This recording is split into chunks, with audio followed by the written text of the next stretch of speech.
Hi und willkommen an der Ostellato Canal für die 58. Weltmeisterschaft. Mein Name ist Jason Greatrex, wir vom Champions Team und unser Freund Dave Johnson von matchangler.com haben zusammengearbeitet, um diese DVD an euch zu bringen. Wir hoffen, dass ihr genießt es. Dave Johnson war hier am Kanal für die Trainingswoche. Andreas Otter und ich waren bei der ersten FIDE-Weltmeisterschaft in Perugia und hoffen, dass wir bald ein DVD von dort bringen. Alle 3 Kameras kommen zusammen für die Finale hier am Wochenende. So lasst uns die ersten Eindrücke von der Strecke hören von Dave Johnson und England Manager Mark Downs. Good afternoon. We're on the banks of the Canal Ostellato in northern Italy, getting plenty of sunshine, about 32 degrees, and I've got with me joint England manager Mark Downs, who's going to give us some idea of his first impressions of the venue when you arrived. When did you arrive, on Sunday, Mark? Yeah, we arrived on Sunday. The rest of the lads had already had 4 or 5 days on the venue, but a couple of kilometres away from the match length. And first impressions they gave us, it was a tremendous fishery, obviously. In the 4 days off the match length, they caught bags up to 60 and 70 pound, 95% skimmers. And first couple of days on the venue were fantastic. First day in a 4-hour session we had 63 kilo between us, and yesterday we had 94 kilo between us. So that was fantastic. We've come down to earth a bit today after day 3. 3 good results and 3 not so good results, so it's a little bit of extra thought needs to go on, I think. And the sort of the main species you've been targeting just skimmers on the canal, just skimmers. Just skimmers. The carp are too big and they're too risky. We hooked dozen carp yesterday. After the event we had to go for carp. We hooked 12, 14 carp and we got 3 out. And the smallest one we got out was 17 pounds, so they're just too big for match fish. And there's many catfish in here. We caught 10 or 12 catfish yesterday. Silura, and they're not allowed. Because they go up to 70 and 80 kilo in here. Really? And there's ways of catching them with leeches and things like that. They are legal, so they didn't want teams doing that. They didn't really want teams, in the interest of the sport, they've taken those out. But yesterday we had probably 10 Silura from 1 kilo to 3 kilo, which is a shame really, because they'd have been nice bonus fish. Yeah, you mentioned skimmers. Are we talking actual skimmers? All sizes. But are we going to bream? Are we going they're really from 100 grams up to 3 kilo, up to 3 pound, which is 1.5 kilos. Right. Yesterday one Frenchman caught 200 fish for 7.5 kilo. That was Stefan Potelet. Potelet, and he loves doing that. But three other Frenchmen caught 12 or 13 kilo bigger fish. We've been targeting the bigger skimmers of 300 grams plus, which is 12 ounces plus, and we've had some good weights, but we've hit a bit of a brick wall on day 3, so we've got to go back and give it a bit more thought. Right, so we've got Thursday to come, and Friday. And what are the boxes looking like for Thursday? Not good. We're moving down the match length. We've got box 29 on Friday, which is generally as you go down the match length it gets less prolific. We're back up to box 12 tomorrow. Box 9, yes, today's been quite good.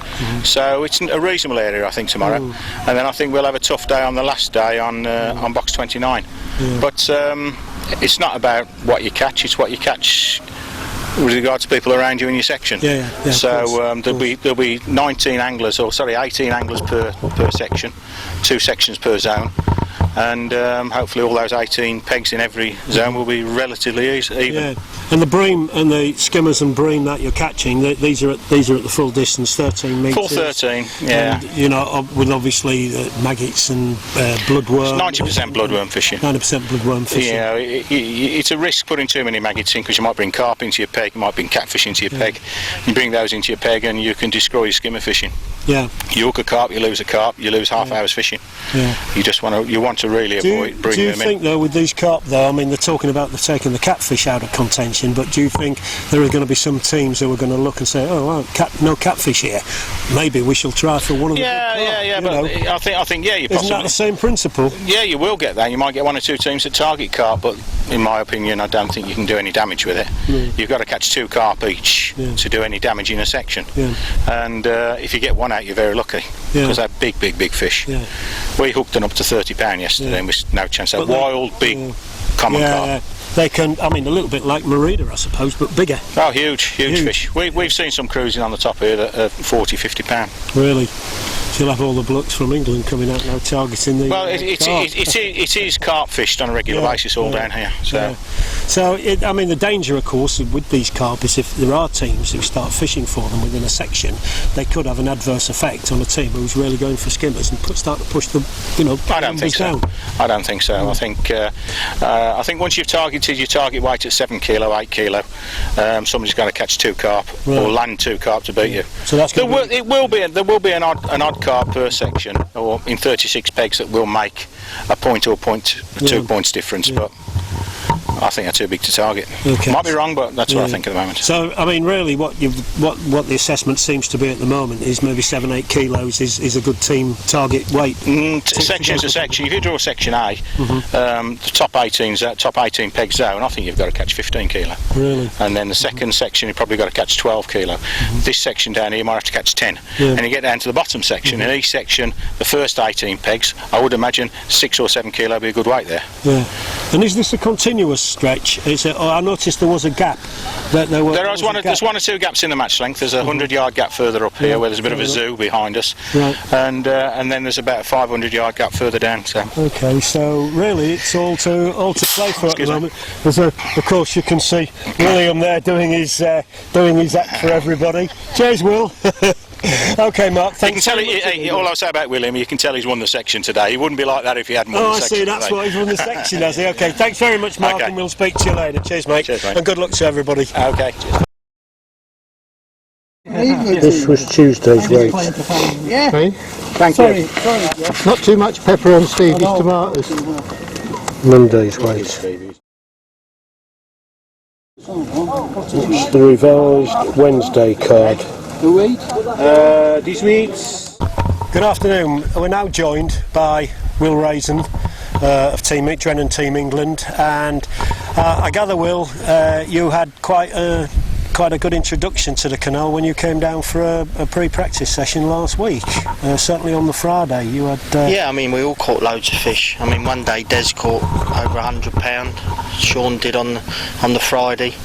I probably had 80 to 90 pound, but the match length's proven to be a lot more difficult. Yeah. As we thought, we never thought for 1 minute we'd be fishing for those sort of weights. Yeah, but I mean, it's not quite like the stuff you're used to in England. This canal is quite massive, isn't it? Yeah, it's a big water. It's a big water. Water. There's a lot of fish in here, but it's ever so patchy. There seems to be areas where there's a few fish and areas where there's not. So we've got our work cut out in the next couple of days to come up with a plan that's going to give us a... But do you think this will, I mean, undoubtedly there'll be some improvement as bait goes in and fish starts to... Yeah, but it is the third day already. Yeah, really. And there's anglers along the length struggling, so and we know in our team that we're all fishing pretty much the same. Yeah. So it just goes to show how up and down the pegs are. But you've had a good day yourself today. Yeah, I've had a nice day today. Yeah, I mean, it's one of those. Just started and caught a few fish straight away, some decent fish, and you can settle down. But the pegs that are going to win you this World Championships are the harder pegs, where where you manage to winkle out a few fish where it's difficult. Yeah, a little bit like Poland, I suppose, isn't it? I hope not. It certainly doesn't look like it's going to be anything like Poland, and the Italians look as though they've put you on a really good venue. Yeah. I mean, I'm just looking over there, and it looks like there might be carp activity right across the there's a lot of big fish. When we first had a look at the match, and this pipe that's in the next box up, there must have been 1,000 carp on top. All massive fish, but we hooked a few yesterday. Des hooked 8 or 9 after the session yesterday, but either they've shut up shop or this isn't as good an area for them. Yeah. Well, hopefully, the fishing will continue to improve, because obviously it's a big difference from Poland, and the Italians certainly look, that I can see at the moment, as they've come up with a really good venue for them. Yeah, I mean, it's not just the fishing, Dave. It's the banks and the access and that. Everything's very good. It looks very good. So, well, hopefully everything will continue to improve, and England, of course, we'll be looking to England to... well, let's hope so. Yeah, to come up. So anyway, Will, good luck, Cheers, mate. Good luck for tomorrow and Friday, Saturday, Sunday. On now. Okay, we've just stopped close to the Dutch contingent, and just to show that they are not just capable of catching breams, skimmers, roach. We have a carp. Not terribly big as the canal goes, but a carp nevertheless. I think there was a bigger one caught to my right, but unfortunately he'd landed it before I got here. Yeah. England. Coming down here now.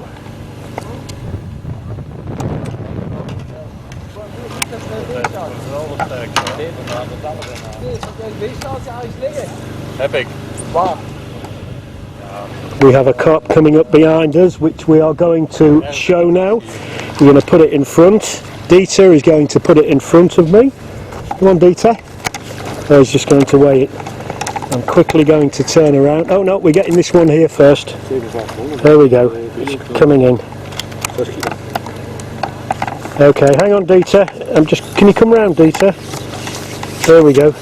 Don't land him yet. There he goes. Look at this one. Now, is that a fish or is that a fish? Okay, lovely, Dieter. We go back round. 6 kilo.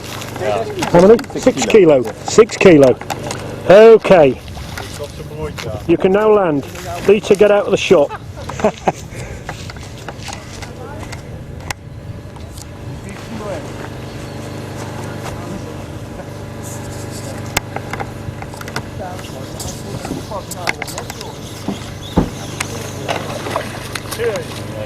I think that carp came from Merida. Yes? I don't know. He does not like that net, does he?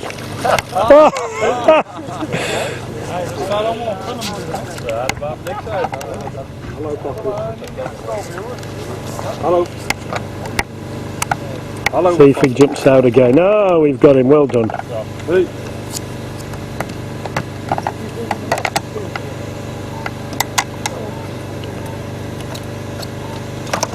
There we go. Nice, very nice fish. Wild.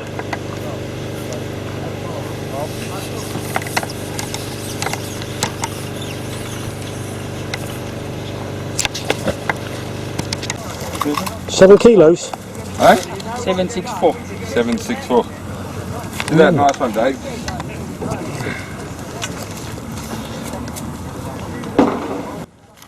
Angeblich sind in Südafrika keine Brassen oder Skimmer, aber es scheint, dass die Mannschaft kein Problem haben, die zu fangen.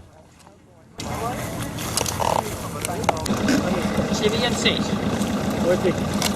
What's that in kilos? 716. 716.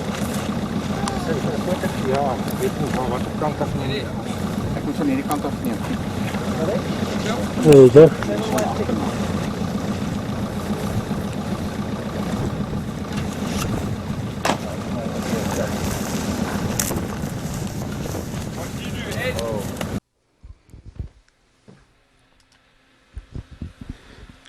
Das hier ist Stu Conroy vom Team England. Stu angelt in dem Team seit guter 10 Jahren jetzt, sehr konstant, angelt für Deutschland. Und jetzt sehen wir, er hat einen guten Bream. Das würde eine Bream sein. Stu hält die Wuter schön tief über die Wasserfläche. Der will den Bream nicht so hoch, nicht so früh hochbringen. Der versucht mit dieser leichten Montagen und leichten Gummis, der versucht die Brasse so lange auf dem Boden zu halten.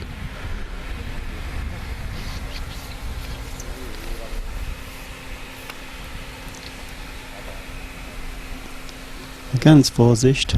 Auch mit der Top-Kit hält er noch runter. Nur letzte Minute will er den Fisch hochbringen.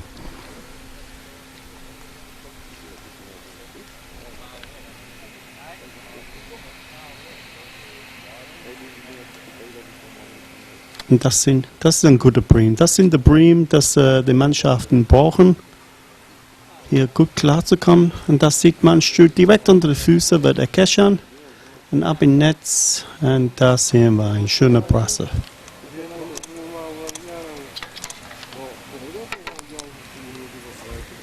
Ein ganz glücklicher Stu.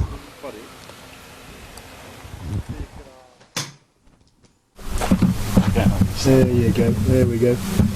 That's what England will be hoping to take again. It's going to be difficult this year if that's a video link. It is. It's going to be difficult. Very difficult if the Italians have anything to do with it. Lovely. It's a little windy here, a little bit like Poland, but not as bad as Poland. Certainly not fishing as bad as Poland, correct? We hope not. I'm joined on my left by Ferruccio Gabba and Jacopo Falsini, who everybody knows as being two of the top Italians. Not that all the Italian team are top anglers. I'll ask Gabba first, Ferruccio, sorry. Ferruccio first, about this venue, because it looks rather special. Looks a very good venue. Yeah. This is one of the most important venue in Italy, and many competitions are normally being there. And we know this venue. Normally is a very, very good venue because there are a lot of fish in this canal. Yeah, a lot of and the main fish are bream and skimmers. Yes, the main fish are bream from 100 grams to 500 grams. 500 grams. Yes, but there are bigger ones as well. Yes, as we just saw your manager catch, but we didn't get it on camera. And so the Italian, I mean, you have to be favourites here. You have to be. It is your home water. You will be looking for revenge from Spinadesco. Yeah. Yes. You will be. Yes. Correct. Is that correct, Jacopo? No, you will. You want to win here very badly, don't you? We would like to try to win everywhere, but it's not so easy But now. especially here. Yeah, especially here. Yes. So, Ferruccio, you yourself today, how have you got on today? What sort of fish weight have you caught today? I don't take the weight, but maybe from 15 to 20 kilos. Yes. But the best weight from our team, maybe Balabeni, and the last peg, maybe close to 30 kilos. Yes. 30 kilos. Yes. That's not a bad weight. Jacopo, I've just mentioned about this canal. We have nothing like it in England. It is absolutely massive. It is big. It is quite deep, and it is stuffed with fish. I mean, if we can just look around at the venue and just sort of see how big it is, when my cameraman will pan. Yeah, okay. And just have an idea of just how big this venue is. Yes. This venue is 15 kilometers. 15. The venue is 15. The canal is 50 kilometers. Yeah, 50 kilometers. Yes. And it's about 18, 19 meters wide. Yeah. Yes. Yeah. Here, yes. Yeah. Yes. And deep it is 2 Between 1.5 to 3 meters, the maximum deep. Yeah. Okay. Right, we're just coming back, having had a look at this canal. It is something quite spectacular and something not many people are used to. I suppose the question I should ask both of you is how do you really feel as though you are going to do really well I mean, this is your own venue. It is what you are used to doing. Yes, but we never have an important competition like the World Championship. Yeah. You know that after 1 week of feeding, every venue can be changed, and so we are not we are looking around to understand day by day if the canal it will be regular or if something's change. Okay. Well, I suppose, as you say, the feeding will make a big difference with all the bait going in. But I'll put you on the spot, both of you. Your predictions for a podium, team-wise. Who would you say your podium predictions are? Tutta la previsione del podio. Yes. Do not be bashful. What is bashful in Italian? I don't know. Bashful. embarrassed? detto dice non essere imbarazzo. Yeah. No. Be honest. I think this venue is very very regular. So I think that the most important team will be on the podium. So I think England, Italy, and I think Belgium, maybe French, and Maybe French? yes, maybe, and also Hungary. And Hungary. Yes. Jacopo, would you agree with that, or would you like to slip somebody else in there? Yes, I agree with Ferruccio, but nobody knows because the fishing is the fishing, and and you know in Poland nobody think to be on the podium Spanish team, and they have a nice competition, and they was second there, so. We have, yes. Okay, well, I mean, I think that's a pretty honest answer. I think that's probably what most people would suspect would be the podium. In what order remains to be seen, but obviously it's Italy first, England second, and then any team afterwards. Yes, that will do Italy now, yes? Yeah, that's but good, that will be good. Every year you always make the same. But, I know, I do. I'm sorry, Jacopo, I can't, but it's great. It's lovely to see you, and I really hope you are on the podium. Okay. Thank you very much. Ferruccio, thank you very much indeed. Thank you. Cheers.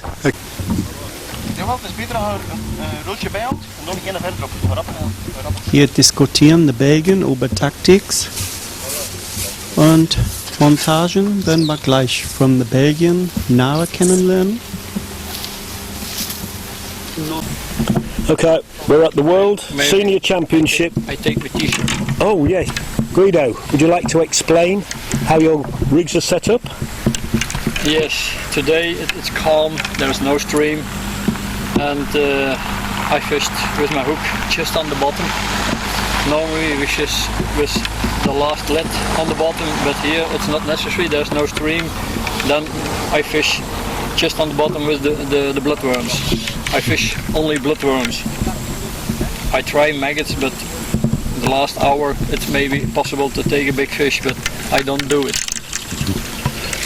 Your dropper shot, I noticed the main bulk is only about 40 centimeters. 40 centimeters. Yes. And the dropper shot, can we see the dropper shot on your t-shirt? 2 leads from 10. 2 leads from 10. It must go quick to the bottom. Mm-hmm. It's not quick to the bottom. You take a lot of small fish. Yes. We don't like the small fish. We take the bream. Yes. But you will not be fishing very much line on the bottom. No, normally yes for the bream, but here it's not necessary. I fish with the hook just on the bottom. Okay. And the floats the floats you are using? 1 gram with a long antenna. Very long antenna. Yes. You put it out of the water and it's easy. Goes easy down. Mm-hmm. And the bream is there, and they saw. You see that the bloodworms go down. He take the bloodworms. Yep. And the bloodworms you're putting on the hook, you're doing multiple bloodworm hook baits, 2, 3 bunches of 2 and 3 and 4, 5. Yeah. 5 bloodworms. Yes. Yeah. Are the hooks you are using? Are they 16? Size 16? Yes. Any wide gape. Wide gape 16s. Yes. Mm-hmm. Yes. Okay. And are these the main rigs, or I believe there is a lot of carp here? Yes. There is a lot of carp. What's do you have a carp rig set up as well? I have one line for the carp. Maybe it's for the last 15 minutes. Yeah. It's maybe possible to take a carp, but in the beginning of the week there were a lot of carps, but now not so much. Not so much. Okay, fine. Well, Guido, thank you very much for just running through your rigs. One question I did want to ask is there is not a lot of wind today. If we look on the water, we can see there's very little wind. If the wind gets up, how does that affect how much line you put on the bottom or how much weight you add? Then I fish 15 centimeters on the bottom. Yeah. When the wind comes from the right side, I fish 2 meters to right. Right. Come the wind from left, I fish 2 meters left for my ground bait. Right. That's stream, but understream. Undertow. Yes. Undertow. Yes. Understand. Yes. Understand. Yes. And do you extend the length from your float to your tip? Do you keep a long amount of line? It's better you hold it still. To hold when it still. It's too short, it's not possible to hold the float still. It's not possible. I fish always with a long. Okay, that's about how long? 60, 70 centimeters. That's good. Okay, Guido, thank you very much indeed. I'm sure everybody will be most interested in what you had to say. Thank you. Okay. Thank you. Bye.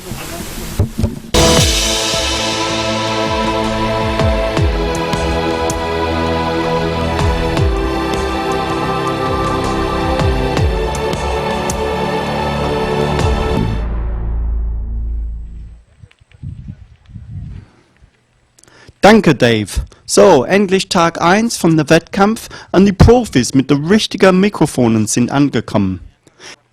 So, die ersten Nachrichten von der Strecke, Englands Oberwaschen Teamaufstellung. First of all, Steve, thanks very much for taking a minute to talk to us. I know it's going to be a big day. First of all, you mentioned skimmers, bream. I think automatically of Steve Gardner. Why are you not getting ready in the box at the moment? Well, it's been a tough week. It's some of the lads, a couple of lads have shone really well, and then sort of 3 or 4 of us have been very equal, and it was sort of up and down whether you got in or not. And obviously, decisions up by the manager, and they decided to rest me for today. Hopefully, I might get a go tomorrow. Okay, who will you be supporting today? Supporting? I mean, supporting England, of course. Who will you be running the bank for today? I don't know yet. I'm waiting here now for the 2 marks to turn up with the walkie-talkies, and then they'll make the decision. Probably either Des or Will, I would imagine. Okay, I think they're hoping that you're coming to join them in a minute. What's the team? How's the draw been today for the team? We've got one very good draw because we've got an M box, peg 36 in B, and it's got a lot of empty water below him, so you know that will be a big advantage. The rest of the draws are sort of middle really of the sections, nothing great, nothing bad. To be honest with you, the way this place is fished this week, you can catch 2 kilo off a peg one day, 3 kilo, and the next day someone could sit on there and catch 15. It's a bit unpredictable. It makes it very difficult to decide how to approach every peg the same, because you can't sort of distinguish between a good area and a bad area. It's changing every day. So very peggy, you would say? Very unpredictable, I would say, rather than peggy. Yes, probably a little bit peggy, but you don't know when you draw if you're on a very good peg unless you're near to the end. Okay. Same rules apply for tomorrow if anyone less than a 6 or a 7 for England, is it? I don't know. They just said that oh, here comes Mark now, actually. They just said that I'd be fishing Sunday, but obviously if you get 5 section winners, you're not going to. No. Mark! Okay. Sorry about that. Then, like to see you fishing tomorrow, but let's hope you're not, if everyone gets it's one of them, isn't it? Yeah, you know, it's a okay. catch-22 for me. In one way I'd like to fish, and another way I'd like to see the team do well, obviously. So, yeah, we'll set one. All the best. Thanks for taking a minute to talk to us. Yeah, no problem. Enjoy the day. Sorry for the distraction. No problem. Thanks, Steve.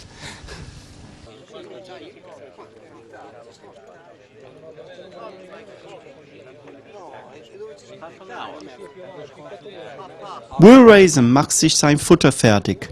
Die volle 10 Minuten Futterung kann ihr sehen auf der englischen Version von der DVD.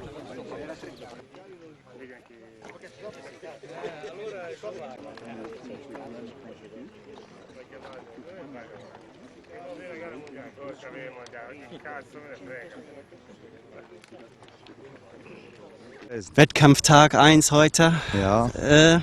Aufgeregt? Ein bisschen schon, Ja. weil das Wetter ist sehr warm, wir wissen nicht, was auf uns zukommt, wir wissen auch nicht, wie sich die Fische verhalten, die Trainingstage waren so unterschiedlich, einen Tag hat man viele Fische gefangen, einen Tag etwas weniger, es waren Bereiche mit großen Fischen, Bereiche mit kleinen Fischen, also alle Nationen sind sehr gespannt, selbst die Italiener sind gespannt, was heute hier passiert, und dazu kommt noch dieses Gewässer ist so gut mit Fisch besetzt und also verschiedene Arten von Fischen, Zander, extrem viel Welse. Man muss sehr aufpassen bei seinem Futterplatz aufbauen. Man hat gemerkt, wenn man etwas zu viel Wurm oder zu viel Maden einbringt, hat man sehr große Welse da und leider zählen die nicht. Die ganzen Welse werden aus der Wertung genommen und da ist es sehr schwierig mit dem Platzaufbau. Ich bin gespannt, was wir machen werden. Okay, in training, warte mal. Bist du im Training, hast du vom Training gerade ein bisschen erzählt, was für Gewichte habt ihr gefangen in die Woche? Also wir haben nicht die übermäßigen Gewichte gefangen, so wie manche Nationen, die in den Außensektoren gesessen haben. Die haben zwischen 15 bis 25 Kilogramm Fisch gefangen, davon Karpfen bis 10 Kilo als Ausnahmen. Wir haben also immer in Bereichen gesessen, mehr in den Mittelsektoren, waren da von 6 bis 10 Kilogramm immer eigentlich ganz gut dabei. Wir haben auch einmal neben den Engländern trainieren dürfen. Die haben auch nur 2 Kilo mehr gehabt wie wir. Das war für uns ein sehr guter Vergleich, dass wir doch mit unserem Training gut dabei sind. Wir haben viele Fische gefangen, sehr viele kleine. Das war wichtig auch zu wissen, dass wir einen Rhythmus finden können. Also ich denke mir, wir haben sehr gut trainiert. Unsere jungen Leute haben sich sehr, sehr gut eingefügt und ich denke mir, wir sind guter Dinge. Ja, du sagst junge Leute. Heute die deutsche Mannschaft, du hast nicht einen Mann dabei von Merida letztes Jahr. Erzähl mal, wie bist du auf diese Mannschaft dieses Jahr gekommen? Ja, es ist so, wir haben halt hier einen Fischbestand, der sehr dicht ist, sehr viele Brassen, halt, man muss sehr technisch, aber auch sehr schnell angeln. Wir haben versucht, junge Leute mit zu integrieren ins Team und die jungen Leute sind letztes Jahr von mir nominiert worden, um sich vorzubereiten für dieses Jahr und sie haben auch bewiesen, die 2 jungen Leute, die aus Köllerbach kommen, haben ja bewiesen am Ostellato Canal bei Anglertreff, wie gut das sie sind und sie haben ja auch sehr gut trainiert, haben sich eingefügt, gut mitgearbeitet, also ich bin wirklich guter Dinge, dass unser junges Team ein gutes Ergebnis machen wird. Ja. Nicht nur Jungs, wir haben natürlich die Starken dabei. Ja. Ohne Günter Horler geht es natürlich nicht, unseren Europameister, das ist klar. Er und Peter Schürer haben sehr viel mit eingebracht ins Training, auch der Klaus, der heute wirklich einen Top-Platz gelost hat. Ich denke mir, es wird werden. Alles klar, du stehst hinter Jan heute heute als Betreuer. Was war die Taktik? Was für Informationen ist richtig, diese jungen Leute, sage ich, was für Informationen musst du ihnen geben heute? Also ich habe mich gezielt hinter Jan gestellt, weil der C-Sektor am schwierigsten ist. Der C-Sektor ist von rechts und von beiden Seiten als Außensektor und wir haben gesehen, dass im C-Sektor sehr diffiziles Angeln ist auf viele, viele kleine Fische und der Angler braucht viel Information. Was geht jetzt und alles. Und deshalb habe ich mir vorgenommen, den Jan heute zu betreuen, weil halt hier die wichtigste Arbeit vom Betreuer ist. Okay, gut. Junge Leute, auch ohne Erfahrung, und die sollten nicht mit der Bohrmaschine, wenn ich Interview mache. Alles klar, wir wünschen dir einen schönen Tag heute. Vielen Dank. Wir drücken euch die Daumen und wir sehen uns nachher. Das brauchen wir, Dankeschön. Danke, Peter. Bitte.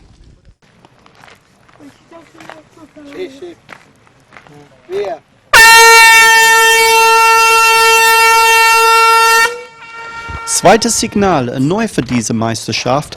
4 Stunden Angeln fängt jetzt an. Bis jetzt war es nur 3 Stunden. Ein guter Kompromiss, ich glaube, weil 3 Stunden Angeln waren ein Match in Europa ist normal, aber in England normal ist 5 Stunden. Ich weiß, ich würde lieber mehr 4 Stunden Angeln in Deutschland sehen. Heute werden wir meistens in Sektoren E und D bleiben und werden die Highlights und Ergebnisse von anderen Sektoren am Ende Tag 1 bringen. Jeder Sektor ist geteilt. Platz 1 bis 18 nennen wir untere Sektoren und 19 bis 36 obere Sektor. Hier an unserer E in der gleichen Sektorteil als Wheel Racing haben wir die Italiener, die Fendi.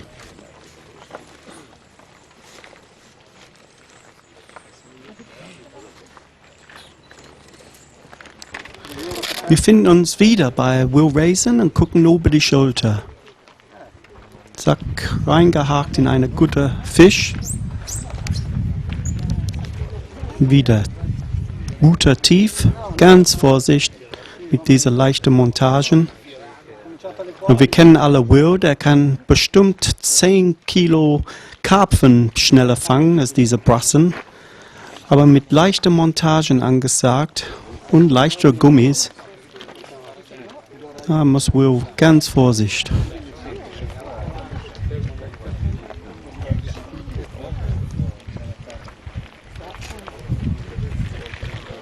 Auch wieder Top Kit.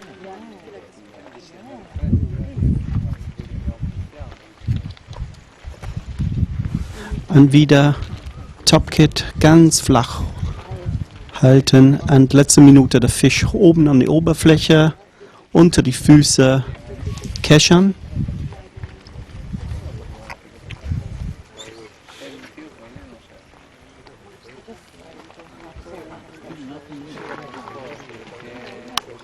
Und jetzt geht das Netz runter. Keine Eile.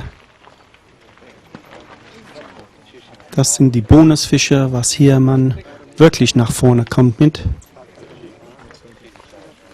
Und da haben wir im Netz nicht viel zu sehen von diesem Fisch. Der ist ca. 800 Gramm und ein guter Fisch. Und auf E3 hier unser Freund aus Dänemark, Peter Larsen. Der hält sein Wuter einen Tick höher als Will, gerade gesehen. Und man sieht, der Fisch kommt oben an der Oberfläche weiter draußen. Das sind die Kleinigkeiten unter diese großen Mannschaften. Und trotzdem ein guter Fisch in der Netz für Peter. Und hier die italienische Meister, Stefan Difendi, mit noch ein guter Fisch. Und das sind diese Fische. Zwischen 2 und 4, vielleicht 500 Gramm, die muss im Netz. Und das macht der Unterschied. Zu Angler, die sich mit 80 bis 120 Gramm fischen, du musst diese großen Fische haben. Das hier ist der Spanier, auch mit einem guten Fisch dran. Ziemlich guter Fisch. Und wieder wird gecachet am Ufer. Yep. Ja, ein guter Fisch für Spanien. Sehen wir unser Deutscher Gunther Hohler. Der fängt gerade einer der kleineren Skimmers, was hier an der Strecke findet. Das sind hier die, was man nicht dauernd fangen will. Man hat gemerkt, denn wie manche Mannschaften, die haben selektiert auf die großen, manche Mannschaften kommen da nicht ganz klar mit. Das hier ist Drago Popper, auch mit einem guten Fisch. Und hier sehen wir Gunther Hohler mit einer Futterball oder zwei Futterbälle. Und obendrauf ein paar Maden. Das sind tote Maden hier. Wenig Linienmaden haben wir gesehen an der Strecke. Auch in Ober-E Bad Helsum von Belgien und die Franzose Jérôme Vasseur. Das hier ist ein ziemlich großer Fisch für die Franzosen. Die haben eigentlich eine Kleinfischstrategie genommen für diese Meisterschaft.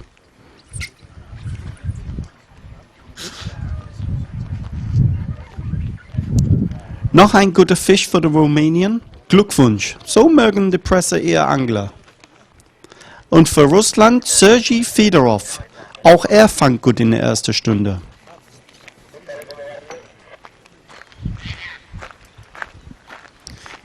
Immer noch in der ersten Stunde und hier finden wir einen D-Sektor jetzt. Es ist sehr schwer in der ersten Stunde zu sehen, wer führt. Mit 36 Nationen, jeder Sektor geteilt in 2. Es ist nicht überschaubar, wer führt. Man geht die Linie lang und guckt mal, zum Beispiel Alan Scotton, 5-mal Weltmeister, wieder Wuter tief über die Oberfläche, dieser Fische in letzter Minute hochzubringen. Und da hat leider Scotton sein Fisch verloren. Auch ist 5-mal Weltmeister. Werden wir jetzt sehen, wie man Fisch doch fängt.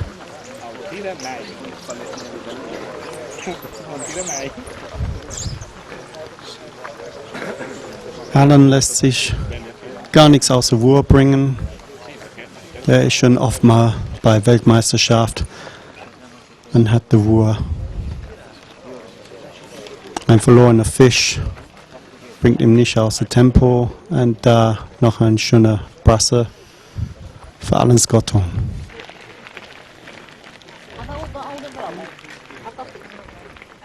Hier sehen wir wie Alan und ganzes Sortiment vom Futter, Maden und so in der Cup.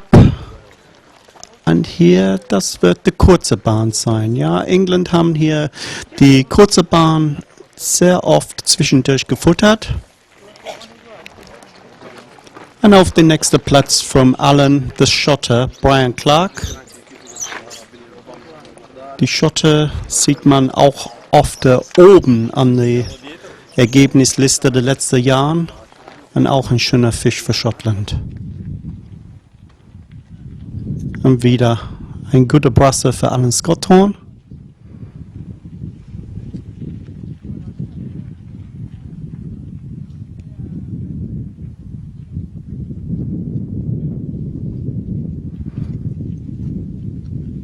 Ja, der hat in der ersten Stunde ein paar von diesen Brassen gefangen. Das wird ihm hochbringen in der Wertung.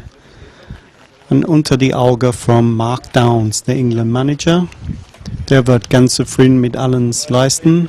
Die 12, Thomas Walter, mit einer sehr starken Ungarn-Mannschaft hier in Italien dieses Jahr. Über die letzten 10 Jahre hat man gesehen, wie der Ungarn sich sehr, sehr verbessert hat. Und natürlich auch Thomas, zweimal Weltmeister selber.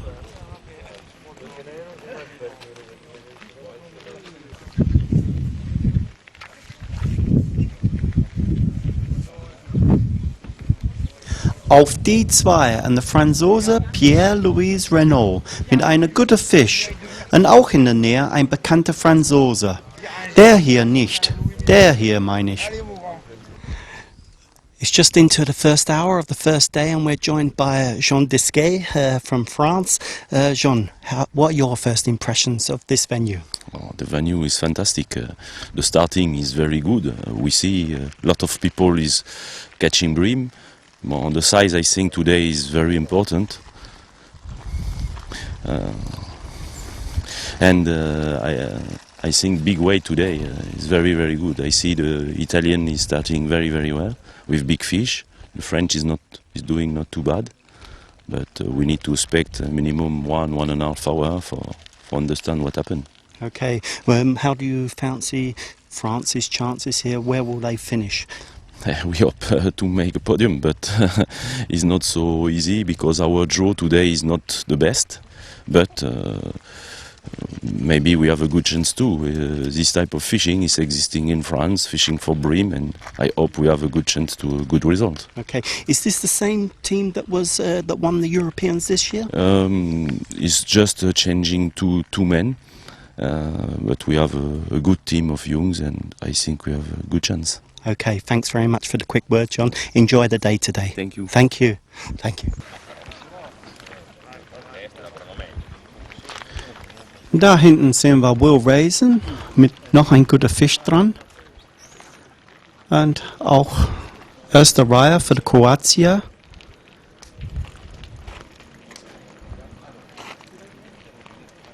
Das ist sehr schön hier bei Weltmeisterschaft. Top-Angler zu beobachten. Aber ich glaube, der Kroatier sollte ein bisschen mehr auf seine eigene Route konzentrieren. Und da hat Will ein schöner Fisch im Netz. Und nochmal vom ein bisschen näher dran. Wieder eine gute Fisch in der ersten Stunde für Will Raisin.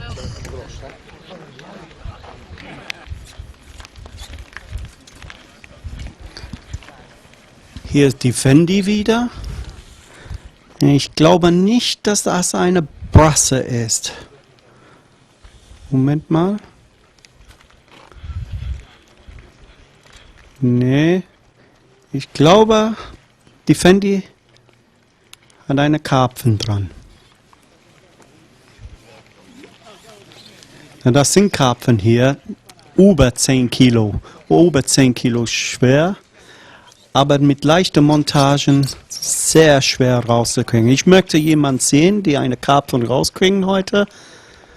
Aber wie ich befürchte, mit leichter Montage wird es sehr schwer, die rauszukriegen. Aber der hält die noch.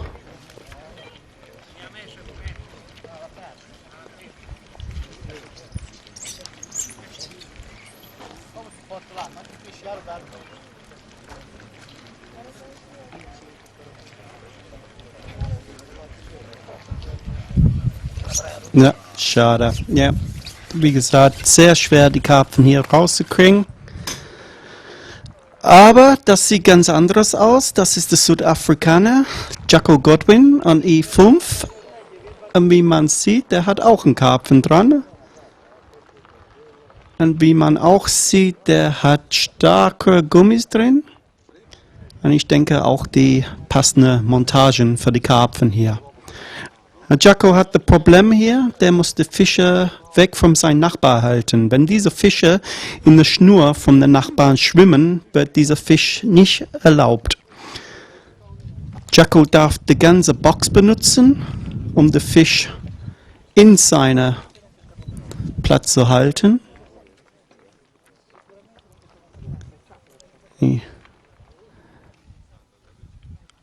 Und hier hat man die Probleme, dass man hat sein ganzes Gerät in der Box und da muss man rüberrouten.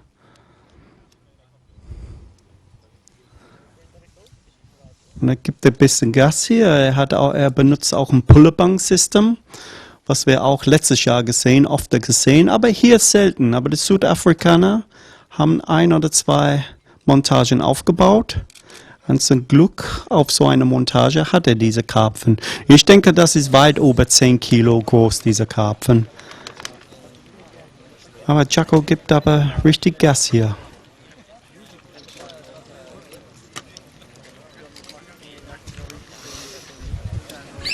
Ja, der Fisch dreht sich nach links und Jaco muss dann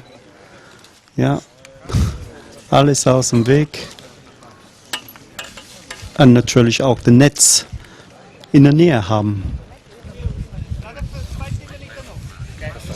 Ja, das sind richtig wilde Karpfen. Diese Fische haben nie Haken gesehen im Leben. Und die geben Gas. Aber Jaco gibt Gas auch.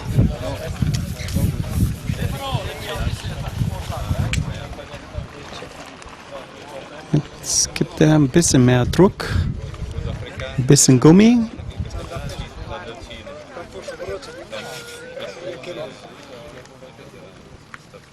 Ja, scheint ein bisschen Eile zu haben.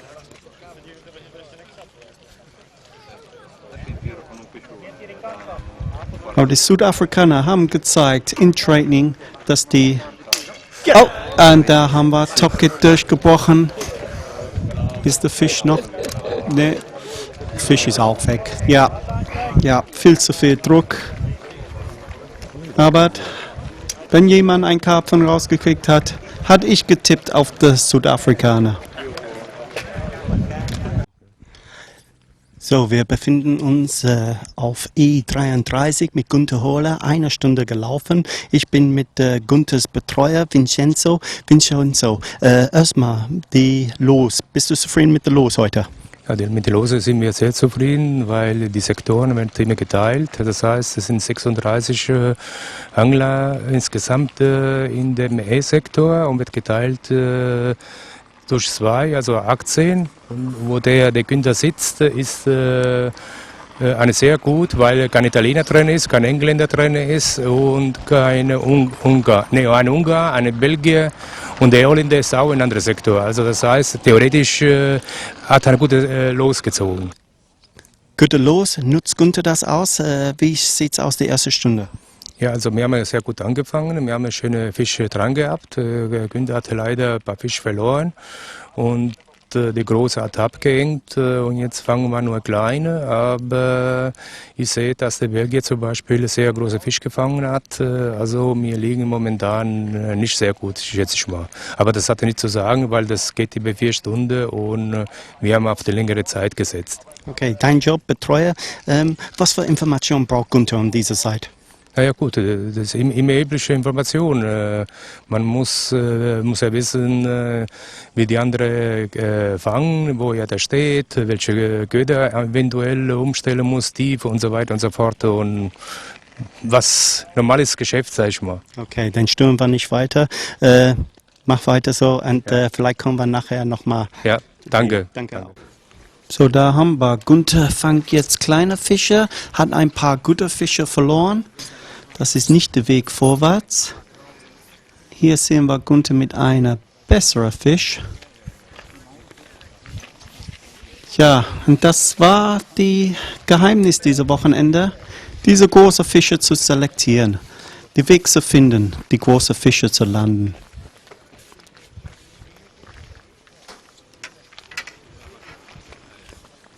Nicht alles so groß, aber das sind die Fische, was man regelmäßig fangen muss.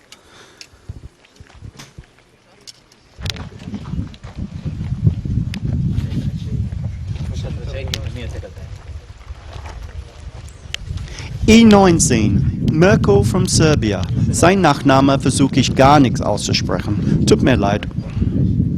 Lange Kopfrute heißt Carp on, und mit nur 20 Minuten noch auf die Uhr, der ist fast im Netz.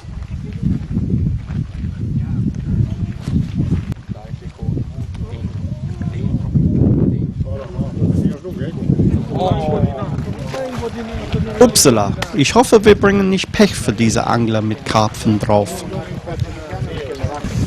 Da haben wir, Ende der erste Durchgang. Und wenn überhaupt jemand Karpfen im Netz haben, dann mein Geld ist auf die Afrikaner.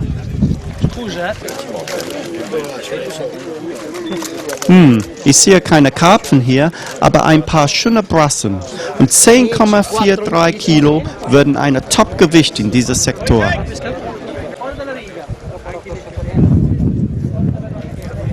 Wir folgen die Zuschauer runter. Hier wiegt gerade Jouni Lillman von Finnland. Und knapp über 5 Kilogramm, das ergibt 6 Punkte für Finnland.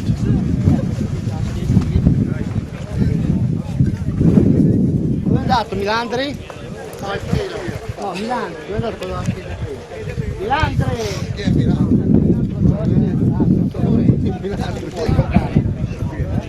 Alle Augen sind auf Will Raisin eingerichtet. Will weiß, dass andere Angler haben mehr gefangen, aber es geht um maximal Punkte für die Mannschaft. 6,84 Kilos, ein Fünfter im Sektor für Will Raisin.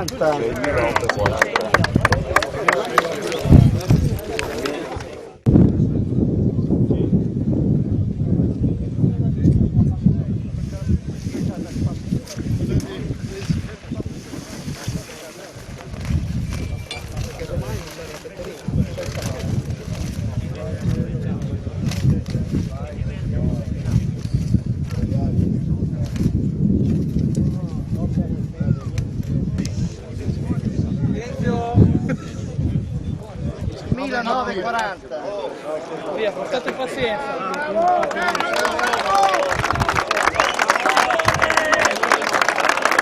Die Fendi hat nur 500 Gramm weniger als der Südafrikaner. Und bis jetzt Zweiter im Sektor. Aber noch zu wiegen, der Holländer Dieter Friedrichs auf Endplatz E18.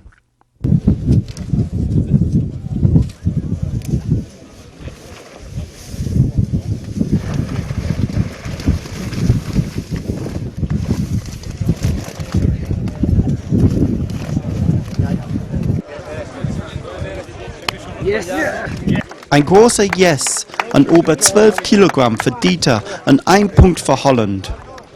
Wir werden mehr von Dieter und Will Raisin gleich nach den restlichen Ergebnissen in den anderen Sektoren hören.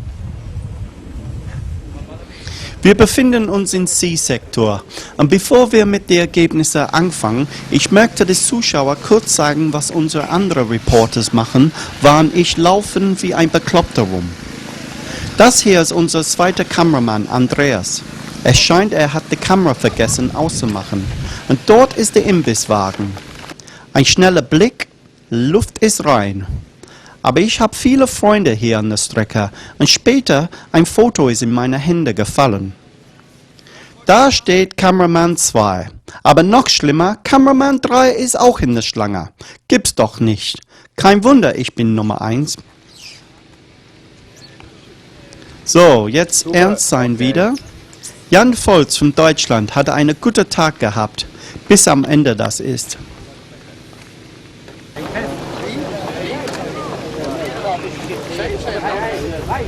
Als Jan sein Netz rausholt, hängt er an einer Zweig und hat ein Loch im Netz gerissen. Nur ein Fisch ist noch drin. Eine bittere Erfahrung und hat Jan nicht verdient. Sein Manager hat ihn geschätzt auf 5. Platz mit 57 Fischen.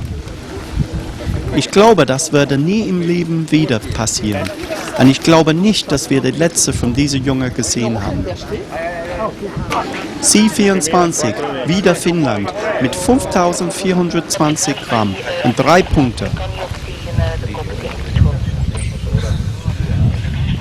ehemaliger Weltmeister Guido Nullens hat insgesamt 116 Fische.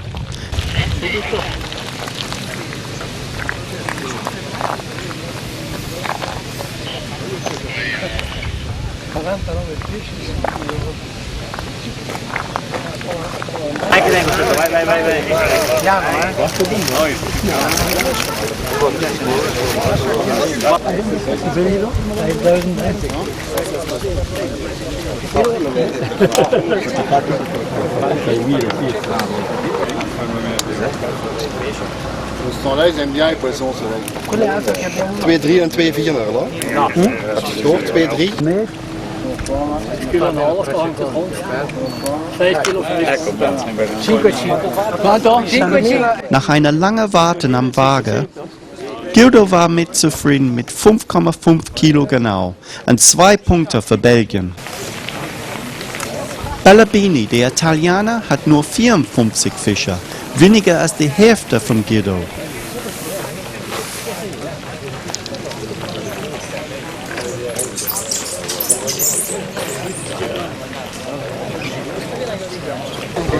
Un altro settore cambia. Un altro settore cambia.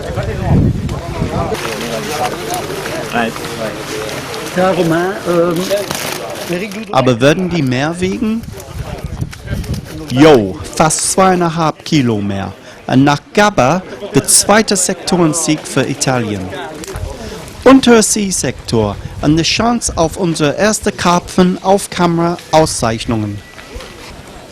Der Manager will unbedingt, dass er es bekommt.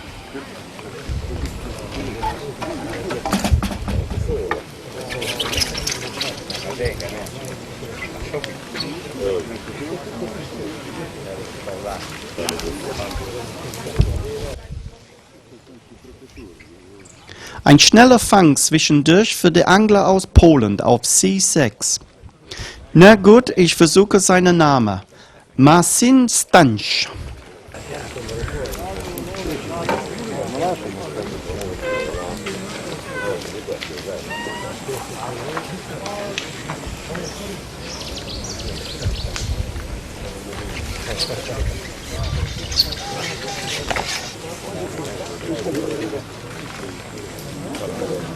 Te ne prendi fuori.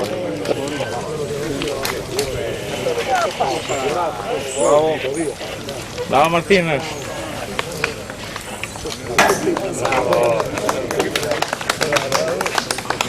Gefangen, ja. Aber war es ein Karpfen? Von hier aus sah ich aus wie ein Brasse. Naja, wenn ja, dann war es nur ein kleiner, denn die Suche geht weiter. Keiner hat mehr Fische als der Franzose Didier Delannoy in seinem Sektor. 88 Stück insgesamt. Nicht die beste Hälfte vom Sektor und nur 11 Punkte für Frankreich.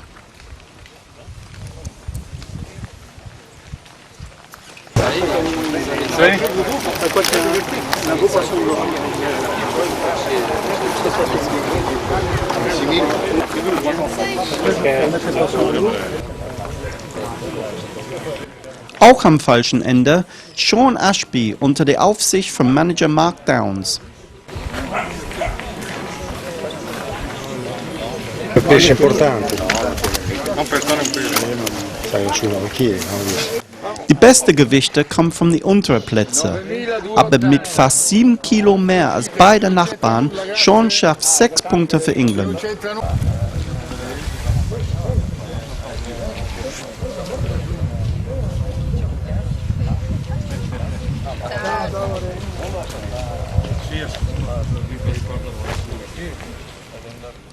Josef Wager hat 10,4 Kilogramm gefangen und gibt Ungarn 4 Punkte.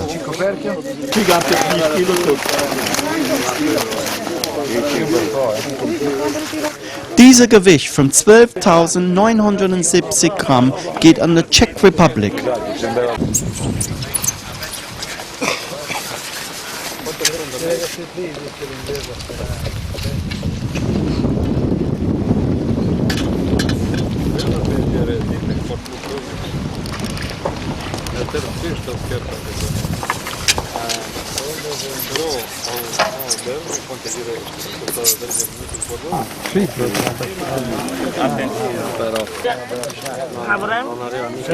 Bert auf der Haar von den Niederlanden auf die nächste Platz gewinnt dieses Sektor mit knapp 80 Gramm mehr als sein Nachbar.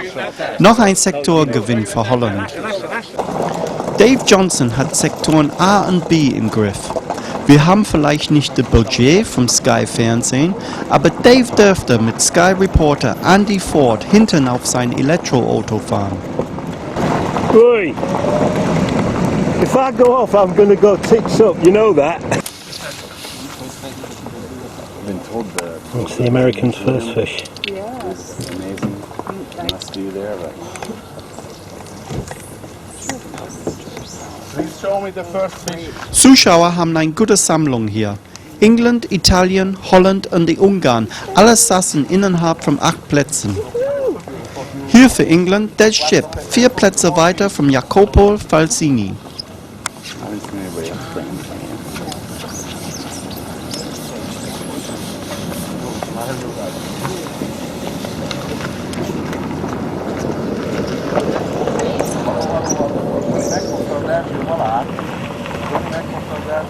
So, erste Fische in der Netz für die USA und England. Und es ist wahrscheinlich, dass Dave jetzt auf dem Weg zur Imbisswagen ist.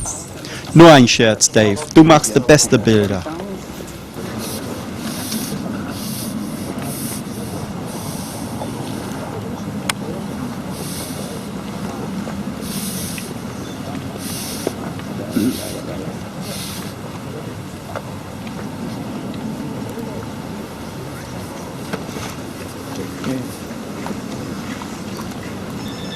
Oh yeah. Wow.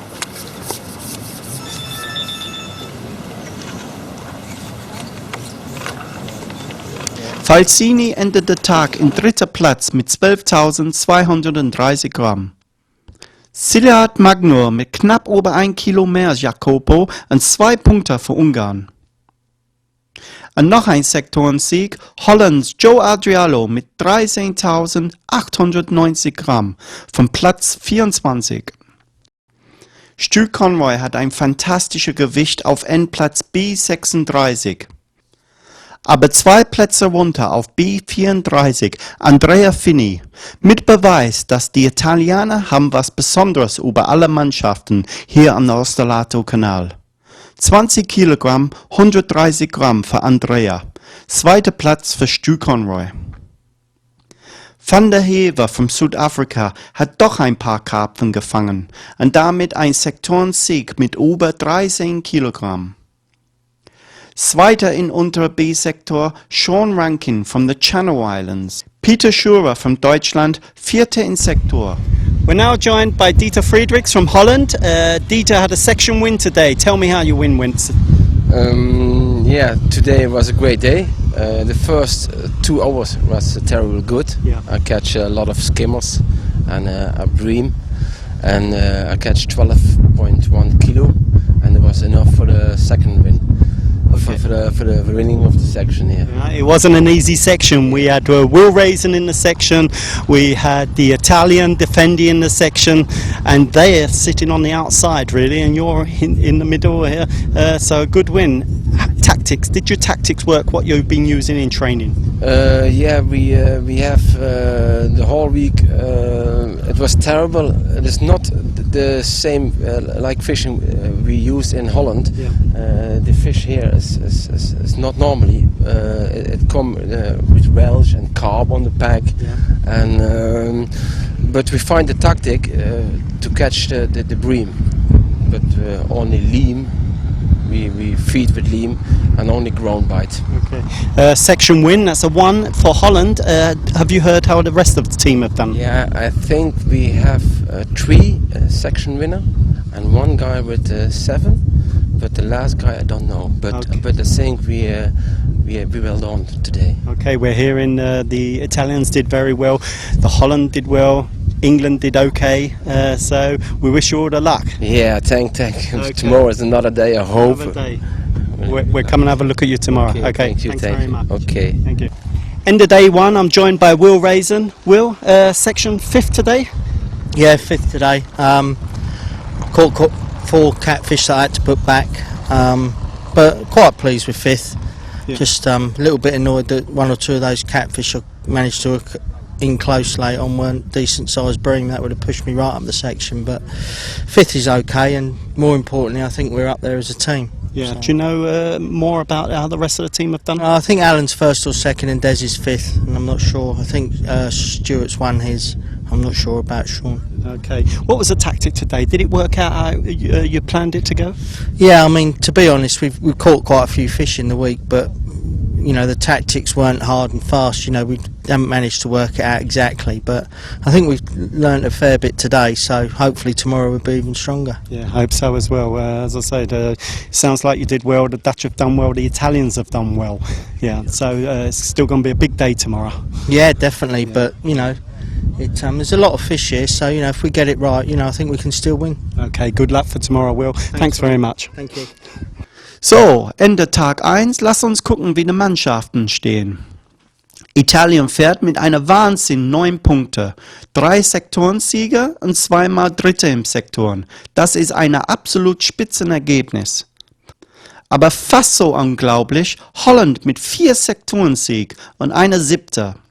Und mit nur 5 Punkten zwischen den nächsten 3 auf der Liste ist alles offen für morgen. Frankreich würde nicht glücklich mit 14. Position. Und Deutschlands Panne mit der Setzkescher hat eine große Wirkung auf ihre Ergebnisse. 19 statt einer möglichen 6. Und der Rest sieht so aus, mit der 2009 Weltmeister auf Platz 32. Und jetzt ein schneller Blick auf die Rennen für die Einzelweltmeister. Es gibt natürlich 10 Sektorensieger und Platzierungen entscheiden sich nach Gesamtgewicht. Der Schotter Jamie Masson sitzt oben auf der Tabelle mit über 25 Kilos vom Traumplatz A1. Jamie ist auch der einzige Angler in der Top 10, wer unsere Aufnahmen entwischt ist. Sorry Jamie, wir passen besser auf morgen. Die 2. und 3. im Sektoren, alle auf guter Position von Medaillen, hängen von den Ergebnissen morgen ab.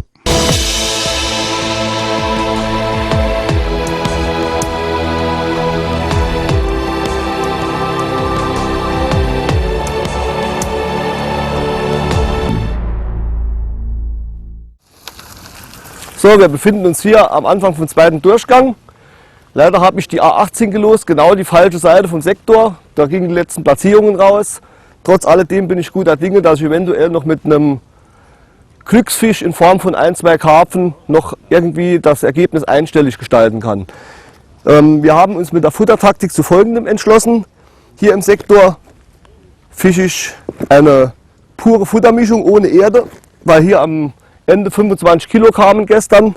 Ansonsten habe ich eine dunkle Erdmischung dabei, schwere Erde mit Terre de Somme, schwarz gefärbt, ohne grauen Lehm als Binder und eine helle Erdmischung, die entspricht dem Doppel-Lehm, 4:1, wie bei Champions Team beschrieben. So, als Köder habe ich hier 1 Liter Maden zum Schießen, das geht hier nur in dem Sektor oder auf Karpfen. Halbes Liter Werde was, halbe Liter Pfui, einen halben Liter tote Maden, ein Viertel Liter tote Pinkies und ein 8 Liter Würmer. Würmer zu schneiden ist nicht besonders empfehlenswert, weil hier relativ viele Wälse sind, also richtige Wälse. Und die wurden kurzfristig aus der Wertung gestrichen. Was vielleicht auch noch erwähnenswert wäre, ist Mais für Karpfen. Eventuell, muss man sehen. Gut, das war eigentlich so von der Köderpräsentation und Futterpräsentation alles. Was an Neuerungen dazugekommen ist, wir fischen ab diesem Jahr 4 Stunden laut ZIPS. Das heißt, die Fütterung beginnt 10 Minuten vor der Angelzeit, nicht mehr 5 Minuten vor der Angelzeit. Futterlimit ist leicht erhöht auf 20 Liter. Köderlimit ist immer noch bei 2,5 Liter, wie gehabt, wobei die Höchstmenge der Mückenlarven insgesamt 1 Liter betragen darf. Das ist im Großen und Ganzen schon alles. Ansonsten kann ich nur sagen, die Veranstaltung war vom Team her super. Die Zusammenarbeit war hervorragend, wie ich sie selten erlebt habe. Und wenn dem Jan gestern nicht das Missgeschick passiert wäre mit dem Loch im Netz, wären wir Sechster. Ist halt immer wieder Wenn und Aber es ist in Ordnung so.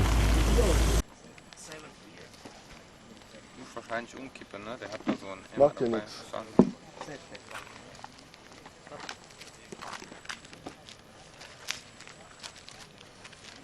Das passt. Bisschen Mist. Folgende Montagen haben sich hier rauskristallisiert.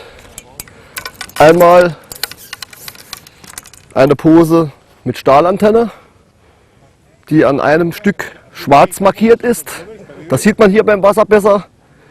Die Angeltechnik ist meistens so, zumindest zu Anfang, und wenn kleine Fische kommen, führt man die Pose so, dass man die schwarze Antenne zieht. Also sieht, dann zieht man ein kleines Stückchen, bis nicht der Körper rauskommt, aber so, dass man das Rote komplett zieht nach oben und senkt sie ganz langsam wieder bis zum Schwarzen. Da geht meistens der Schwimmer so langsam unter. Das ist für Skimmer. Die Bebleiung, das ist jetzt eine 0,2er Montage. Die Bebleiung ist hier das Bulk mit 3 12er Schroten nach unten, relativ lang. 8er Vorfach, 20er und 18er Haken. Der 20er und 18er Haken am 8er Vorfach kommt einem für diese 0,2er Montage relativ grob vor. Die Fische sind aber nicht hakenfühlig hier, ist denen völlig egal. Mit 22er oder 24er hatten wir nur mehr Aussteiger. Mit diesen Haken, das ist die Serie 3410 oder der Black Nickel von Sensas, das ist der 3405, waren wir eigentlich optimal bedient. Diese Stahlantennen sollte man aufgebaut haben von 0,2 bis maximal 0,8. Wie gesagt, für die leichte Fischerei auf Skimmer, da wir auch hier 2 Futterplätze bearbeiten, und zwar auf 7 Meter und auf 13. Die andere Fischerei auf Brassen, also auf größere, ist ganz ähnlich. Bulkbebleiung, das ist jetzt zum Beispiel ein 2 Gramm Schwimmer mit 3 10er Falschroten, 20er bis 22er Vorfach, das auch 8er oder 10er sein kann. Das spielt eigentlich keine so große Rolle. Es kommt ganz darauf an, wie die Fische fressen. Hakengröße 16 bis ebenfalls 20. Und hier hat sich als beste Bissanzeige eine Pose mit dem Glasfaserkiel erwiesen.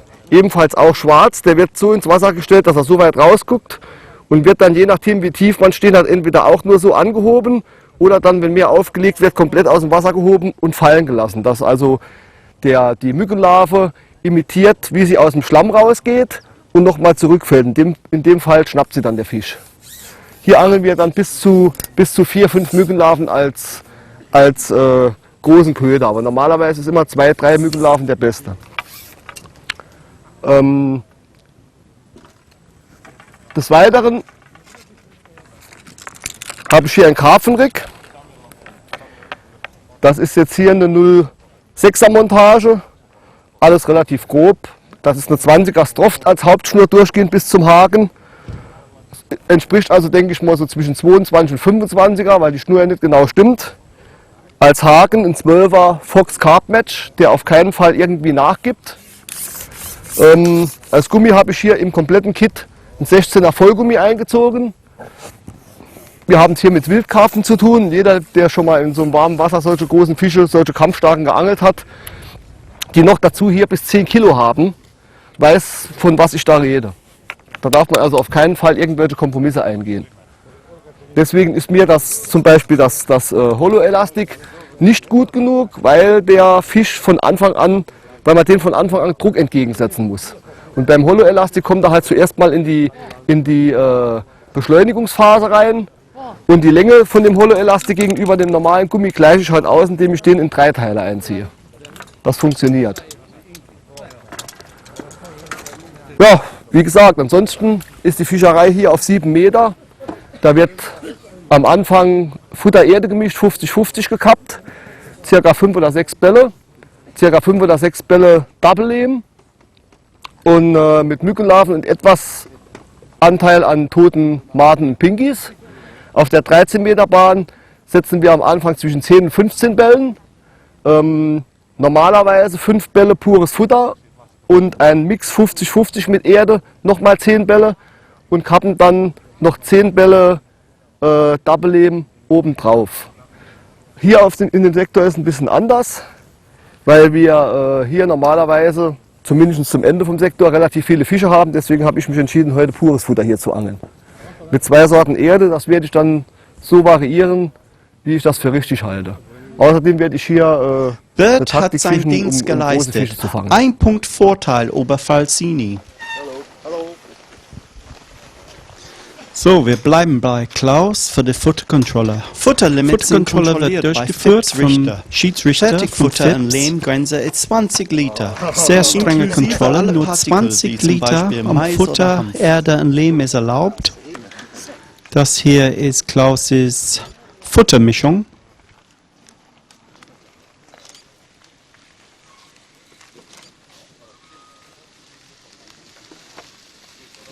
Da wird schön geguckt. 13. Okay. No problem. 13 Liter, da bleibt noch 7 Liter Erde und Lehm.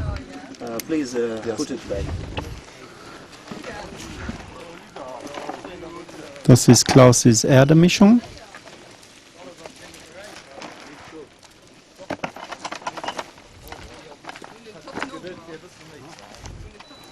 Und dieser Schiedsrichter, der muss 36 Angler kontrollieren. Das kann schon eine Weile dauern, bis der letzte Angler. Und der letzte Angler in diesem Sektor, ich glaube, hat nur 20 Minuten, um seine Futter vorzubereiten für das Angeln nach der Kontrolle. 13 und 4, 17. 13 and 4, it means 17. Und diese Mischung war auch 4 Liter, 21 für Klaus, 1 Liter muss er wegschmeißen und eine Verwarnung für Klaus. Ja, Klaus, diese Leute kannst du nicht veräppeln. Nicht, dass er wollte.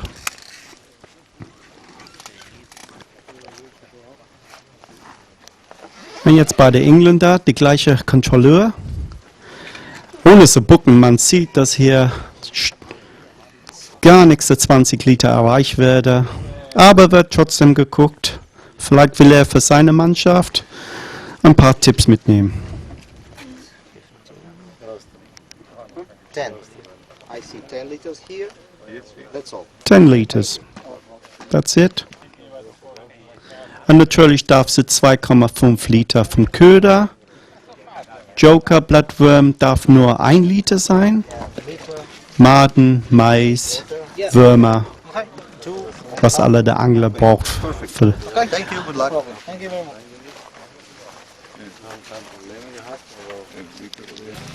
ja, und auch kontrolliert wird die Lange von den Routen. 13 Meter ist maximal. Hier wird auch streng kontrolliert.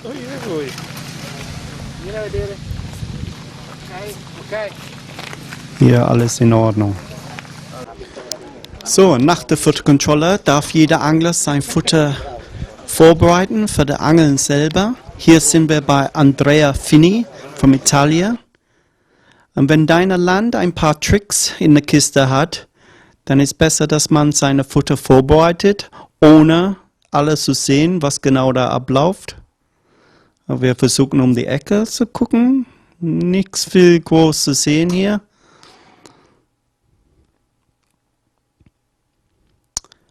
Und Geschäfte fertig, darf man jeder wieder gucken.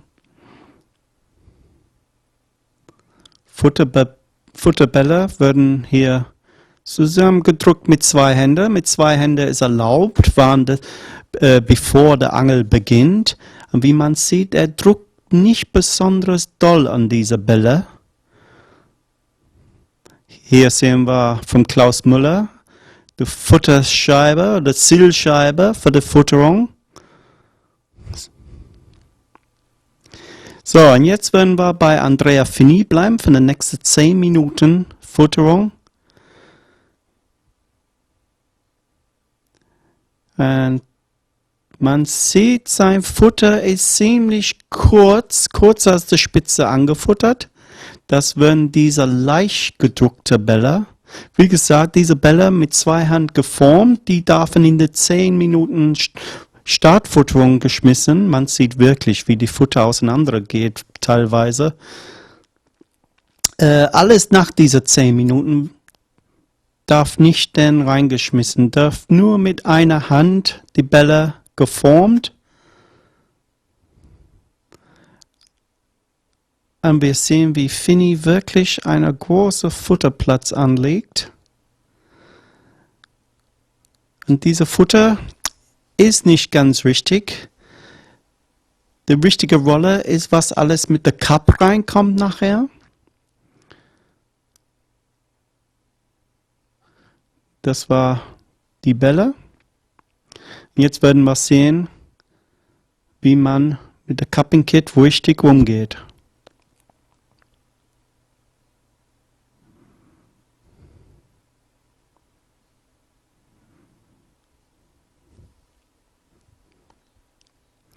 Dann nimmt er den ersten Eimer. Ich denke,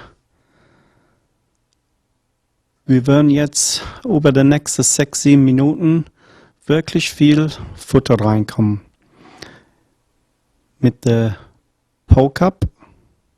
Da hat er gerade, das war interessant, sein Hände hat er gerade irgendwie mit irgendwas. Ja, ich denke, dass die Pole besser durch die Hände gleitet.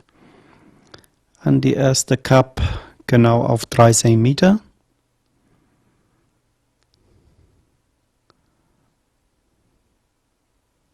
Da wird nochmal die Hände da. Und man sieht, wie die Kopfrute durchbiegt. Diese Bälle sind ziemlich groß. Natürlich, die Angler wollen so viel Futter präzise auf den Platz bringen, in die erlaubte Zeit. Und schöne Bewegungen da, wie man schnell sein Pole-Cup auf den Platz bringt.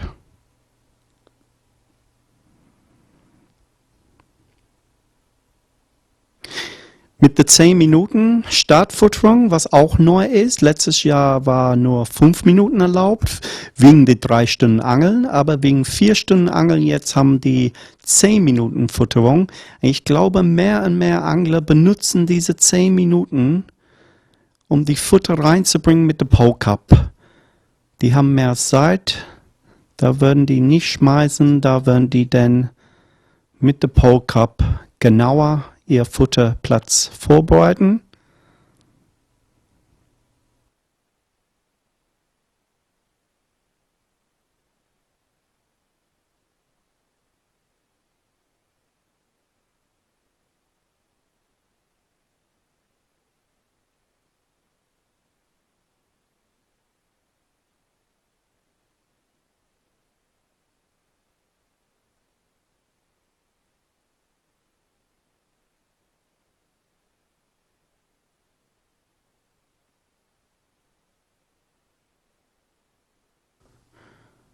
Ja, man sieht, wie die Rute durchbiegt, wie viel Gewicht in diese Cup sind. Aber diese Angler, die sind am Limit. Die wissen, was das Material kann. Und die testen die Material zu dem Limit. Mit dieser Schnelligkeit.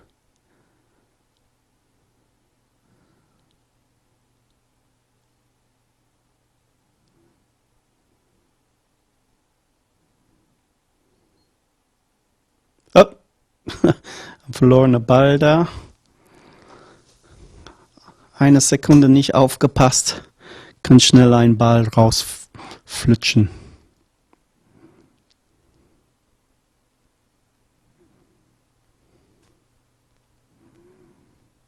Und der Cup scheint richtig voll zu sein, der will nicht raus.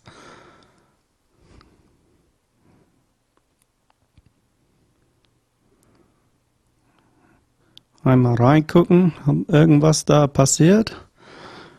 Oh, die Bälle passen genau in den Cup.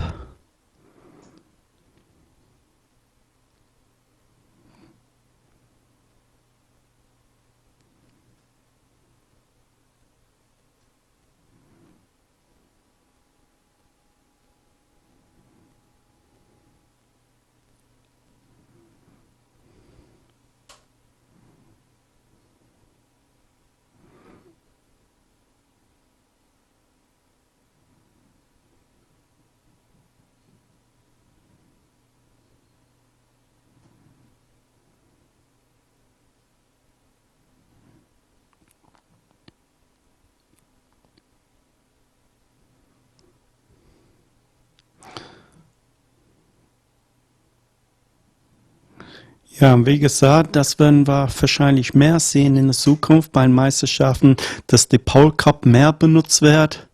Wenn man überlegt, 6 Tage lang schmeißen 36 Nationen ihr Futter auf diese Plätze, dann muss man wirklich sehen, dass nur Gutes und präzise auf den Platz kommt.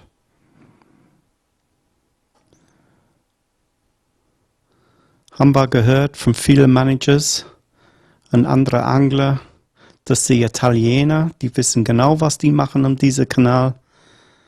Und teilweise, manche sagen, dass hier könnte gewonnen in den ersten 10 Minuten sein.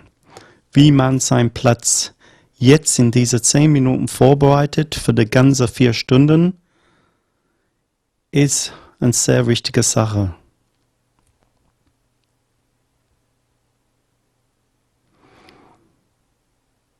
Ich denke, das wird nicht alles die gleiche sein. Da werden Lehm mit Futter, Erde, Lehm mit Blattwurm natürlich. Aber wie man sein Lehm macht, Doppellehm kennen wir. Aber es war schon umgesprochen, dass die Italiener schon andere Mischungen hatten. Sogenannte Pongo. Viele sprechen von dieser Mischung. Aber eigentlich keiner wusste genau, was diese Mischung ist.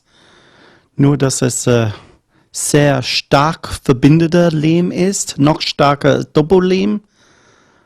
Und dass die Bälle halten vielleicht noch 3 Stunden immer noch am Platz. Dass man nicht unbedingt denn später die Fische stören muss mit Nachfutterung, große Nachfutterung. Jetzt sehen wir, Finny wird jetzt auch auf die kurze Bahn Futterung geben. 6-7 Meter Entfernung. Haben wir auch gesehen im Training, dass andere Mannschaften auf der kurzen Bahn später in der letzten letzte Stunde, dass die auch eher Fische gefangen haben von dieser kurzen Spur. Davor muss man schon vorbereiten.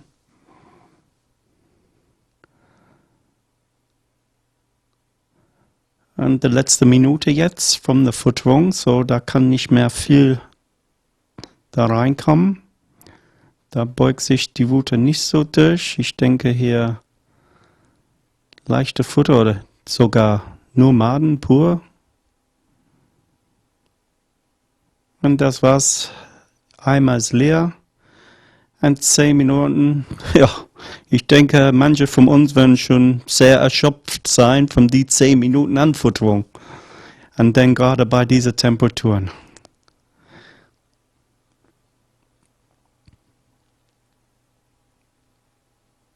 Wir fangen den Wettkampf an in unteren B-Sektoren. Deutschlands Jan Volz will bestimmte Desaster von gestern wieder gut machen. Aber leider sitzt Jan neben Falsini, der Italiener, und Bert from Holland. Beide sehr erfahrene Angler und mit viel Druck heute. Es sollte ein guter Mini-Wettkampf sein.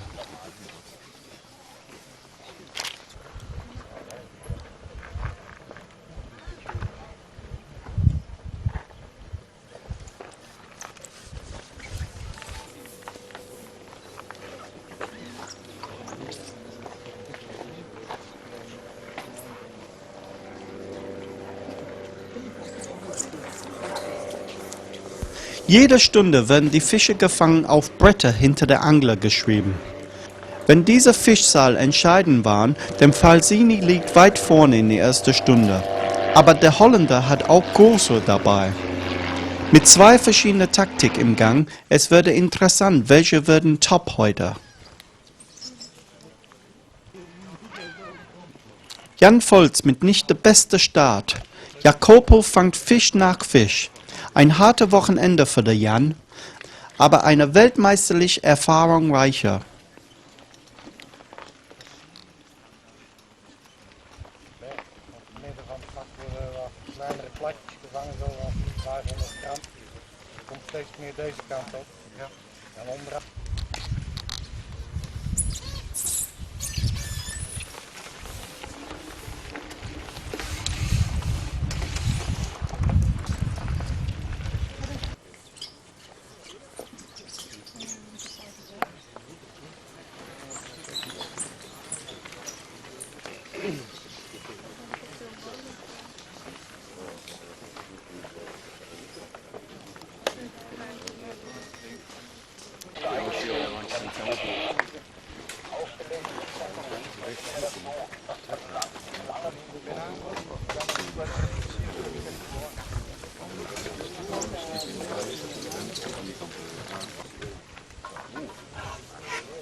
Natürlich sind andere Angler in diesem Sektor und wer auch gut fangt ist Englands sechster Angler von gestern, Mr. Steve Gardner.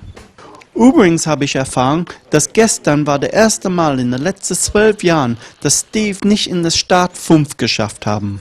12 Jahre.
Und wie viele Angler diese Wochenende hatten, die Karpfen dran, meistens auf der Brassenmontagen, deswegen lange Route, weil so viel Gummi rauskommt. Und ja, die haben den Kampf, dass man diese Karpfen auf die leichte Montagen versucht zu fangen. Wenn man diese Fische fangt, man schießt sich ganz hoch an die Ergebnisliste. Und hier sehen wir muss sogar die volle 13 Meter drauf, weil so viel Gummi raus aus der Spitze kommt. Und natürlich in diesem Bereich haben wir auch in der Uferbereich haben wir viele Äste und Bäume unter dem Wasser. So, man will nicht unbedingt, dass die Karpfen hier reingeht.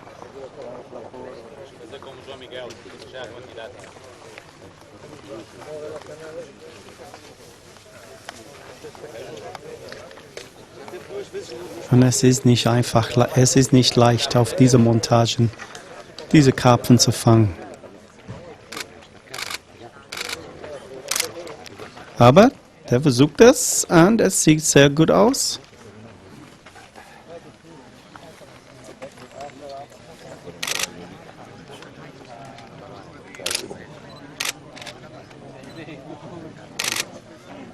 Hören wir im Hintergrund die ganze Kameras klicken. Und da haben wir Glückwunsch. Unser erster Karpfen am Kamera.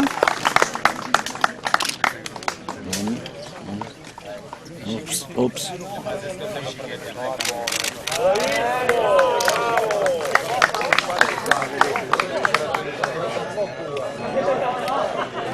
Und Nina Vibo wird hoffentlich uns den Fisch zeigen.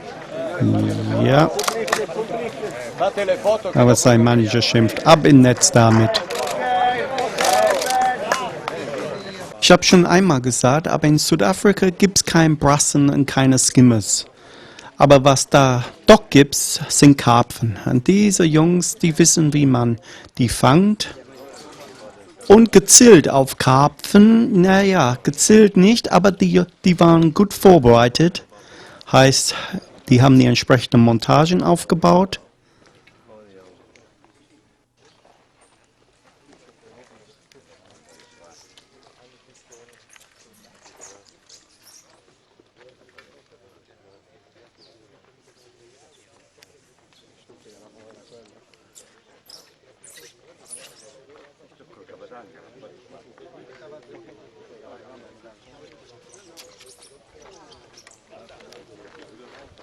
Tja, und wieder ein guter Karpfen schwimmt in Freiheit.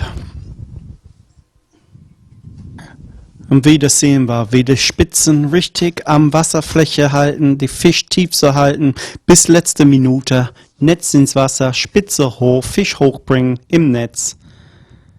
Und so fängt man die guten Brassen hier im Kanal.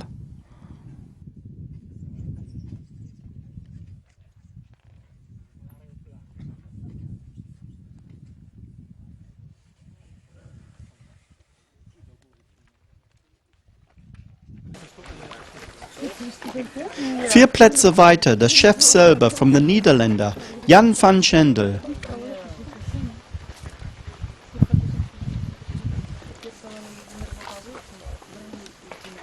Sein Angler hat auch mit ordentlicher Fische nach der ersten Stunde.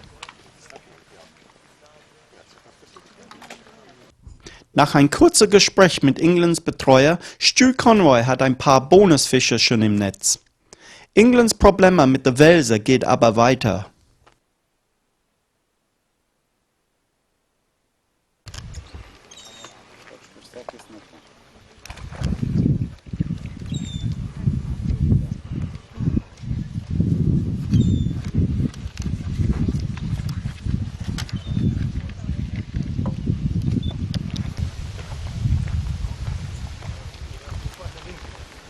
Rita von Latvia ist eine Stammgast bei diesen Weltmeisterschaften. Sie werden begleiten vom Top Manager Junior. Now joined by Jan van Schendel. It's halfway through the second session. Jan, how are the team doing? Not as good as yesterday, that's for sure, but that's nearly impossible as well. I mean, yesterday was an outstanding day. I'm afraid that Italy's going to be too tough to beat. We're not doing badly though, improving a bit I think as well. We had some good draws actually, so from the draw we should win a medal, but whether it happens or not, it'll be tight. I have not got all the information on all the other countries at the moment, and it changes around all the time anyway. In this section, for instance, we've caught by far the most amount, but they're all smaller fish. And in this section it'll be a 5 or a 6 at the moment, and it'll be tough to change that still. We have a couple of them results, so we'll be at the moment on between 15 and 20 points, but that's a rough estimation. It's all down to the last 2 hours.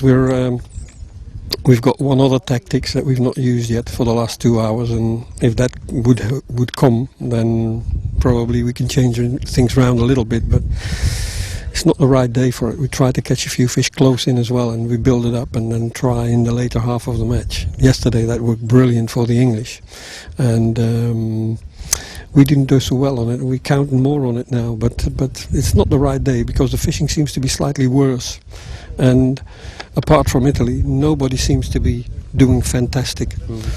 We will see. As I say, 15-20 points in the World Championship is normally good position.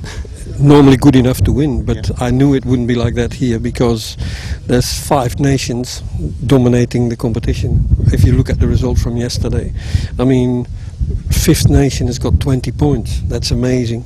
So that sums up what I say. It's very good fishing, a specific style of fishing, and these nations are the best at that by the looks of it.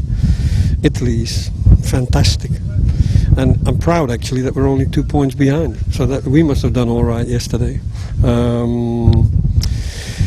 Well, this competition's been in my head for a long time, and let's see how it finishes. Okay, so last year podium place, this year possible podium place. All the best, Jan, and hopefully we can speak to you afterwards. And congratulations. No problem, thank you. Okay, thank you, Jan. Wieder auf unserer B und wir hören, dass Jacopo Falsinis Fischzahl ist hoch. Aber Falsini ist nicht zufrieden mit der Größe dieser Fische. Der Holländer liegt wahrscheinlich vor, aber da sind andere Angler mit mehr Fisch im Netz, wie zum Beispiel der Schotter und der Serber auf Platz 13 und 14.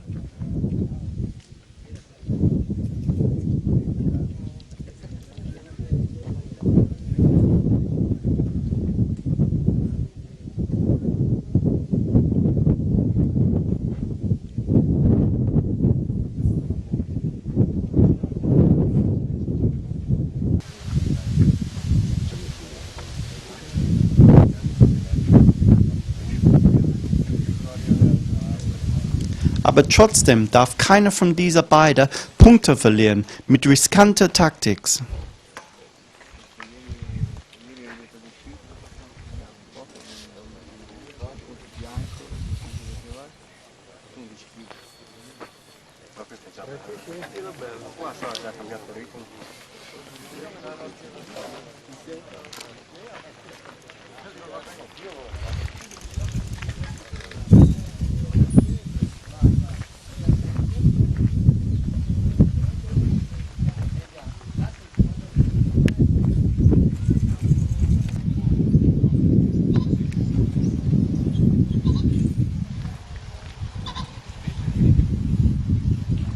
Auf B3 der Russe Juri Siptsov fangt auch gut.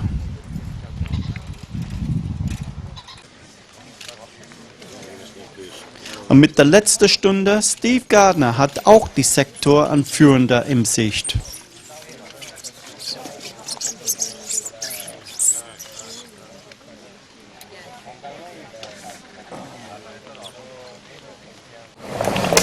So, und jetzt bringen wir ein paar Aufnahmen vom C-Sektor, bevor wir bringen die Ergebnisse von heute. So, 3 oder 4 Blattwurm auf der Haken wird hier für die gute Brassen gebraucht. Wie man sieht bei Sorti hier, die Italiener. Das dauert auch seine Zeit. Ungefähr 30 Sekunden. Wertvolle Zeit. Aber wenn man eine bessere Fische fangen will, man muss diese Zeit einfach nehmen. Schnell kontrollieren, die Gummi funktioniert.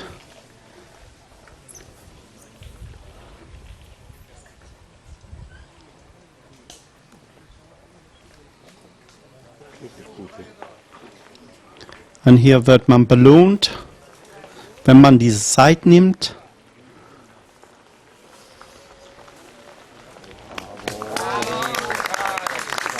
Mit guter Brassen.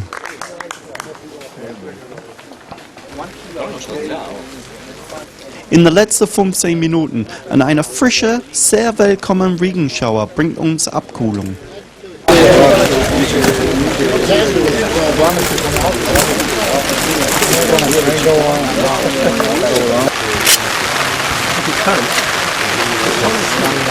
Sette 340.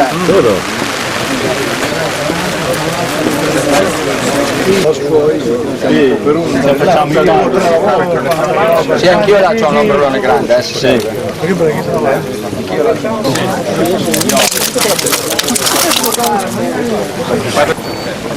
17 380. Bravo!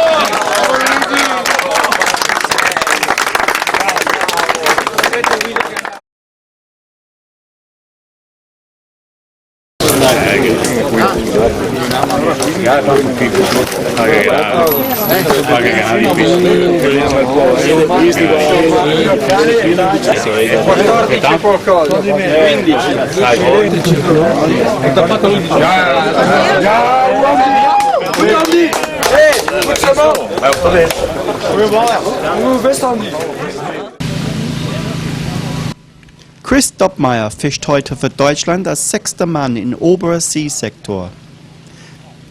Chris in seiner ersten Weltmeisterschaft Auftritt hat einen guten Tag. Mit den meisten Fischen im Sektor, Peter König, sein Manager, war sehr stolz auf seine Leistung.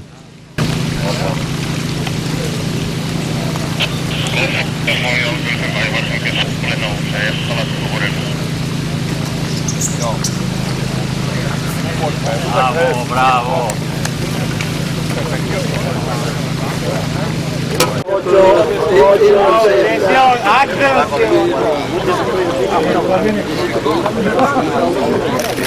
Ah, 57. Guarda. 5070, ok? Esce?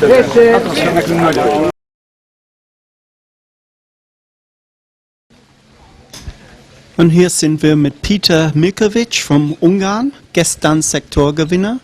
Heute sieht sehr gut aus für den Sektorgewinn und damit Potenzial Weltmeister. Wieder eine gute Fisch dran und wieder tief mit der Kopffutter. Sage ich immer wieder, aber das war richtig entschieden. Spielt eine große Rolle diese Wochenende, die Fische in Last Minute hochzubringen.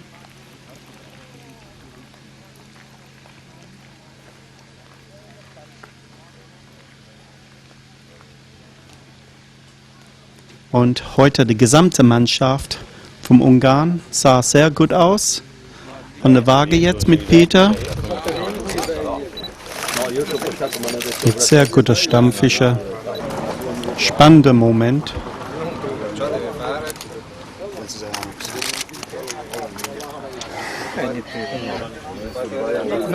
Ja, ein Sektorgewinn für Ungarn. Sektorgewinn gestern.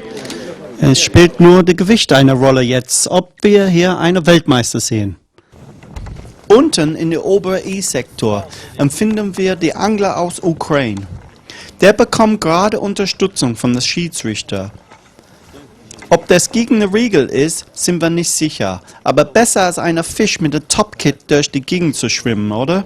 Sì, è buono, buono. Te lo fai o niente? Vabbè, dopo...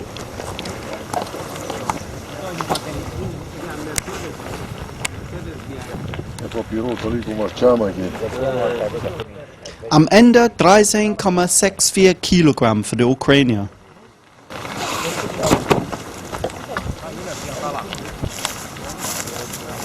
Und wir haben Karpfen drauf für Goran Rodovic von Serbien. In der letzten Stunde haben wir viele Mannschaften gesehen mit Karpfenmontagen, wie hier Pulleybank Systems. In der letzten Stunde die Karpfen zu fangen am Platz.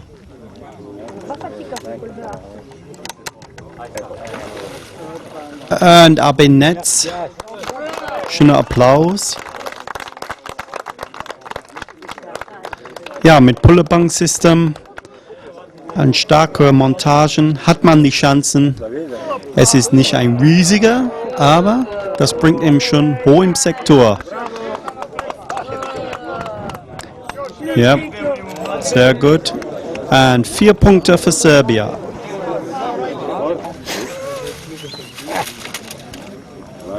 Natürlich. Der muss erstmal ins Setzkescher.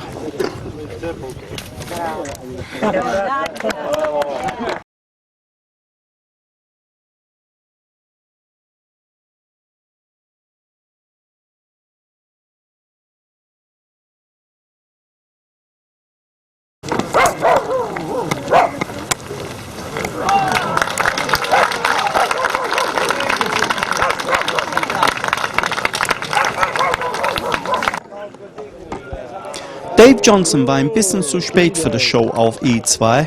Nächstes Jahr bekommt er nagelneue Sportschuhe mit seinem neuen Mikrofon. Dave hat geschafft, aber die 2 Hauptfiguren für die Aftershow-Party zu filmen. Good boy. Do not drop it. Do not drop it. Do not.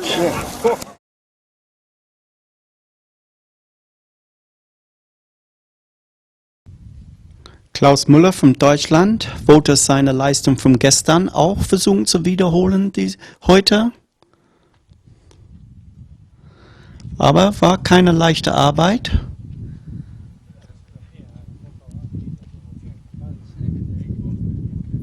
Und hier sehen wir, wie Klaus richtig schön sein Fische drillt.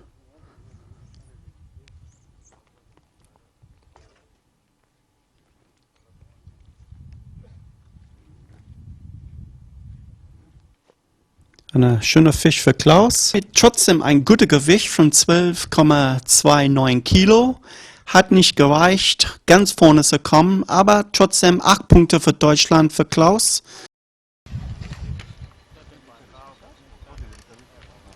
Der Nachbar von Klaus auf A17 hat die Sektoren gewonnen mit 17,45 Kilo.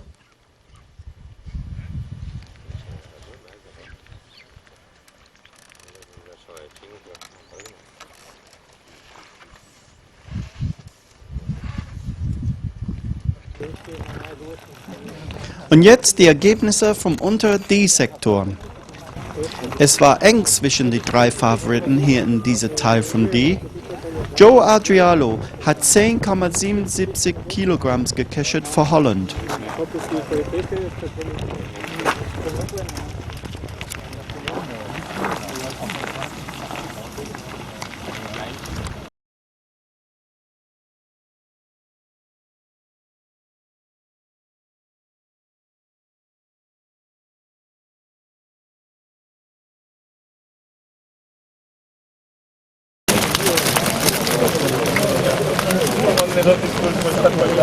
Ferruccio, I got. Guarda se c'è ferro. Guarda. 13 Kilo, 450. Kein Applaus, wahrscheinlich weil keiner Englisch versteht. Aber es ist ein Sektorensieg für Ferruccio Gabba. 1 Punkt für Italien. Erst zu der Waage in unserer B-Sektor, Steve Gardner. Steve hat ein paar große Brassen in der letzten Stunde auf der 6-Meter-Bahn. Eine Taktik, das alle Engländer gemacht haben in der letzten Stunde, als ganz oder gar nichts Risiko. Es hatte geholfen und man hat gesehen, wie alle Italiener und Holländer Betreuer hinter den Engländern standen und schwitzen. Leider zu wenig und zu spät. Steve trotzdem 8.720 Gramm, über 6,7 Kilo mehr als beide seine Nachbarn. Steve ist und bleibt mein Held. Wie in allen Sektoren, der Auftrag der Holländer war zu klauen so viele Punkte wie möglich zurück von den Italienern.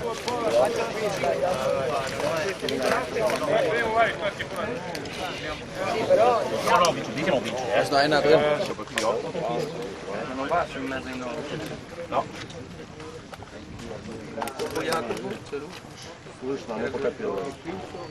8 kilo 300.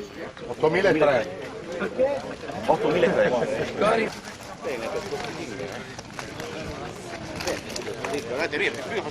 Ce ne tanti che è un bel questo. Il giudice, teniamo reclamo. Toite, sbagli via, vieni se 6 kilo 800. 6.800. Schnelle Entschuldigung an Sektoren B-Siegern. Aber unsere Reporter haben jetzt die schwere Arbeit auszufinden, welche Team und Einzelangler beste Chancen haben, um die Weltmeisterschaft titeln. Mit geschätzter 25.000 Angler und Zuschauern auf der 6 Kilometer langen Strecke, es ist nicht einfach. Bester Platz ist neben Management und hoffentlich live dabei zu sein, als Team oder Angler erfahren, wer hat es geschafft. Lui. Ieri. L'Ungheria ieri. 21 aprile. 9.250. Fa 12 kg e 70. E te fai 22 esatto.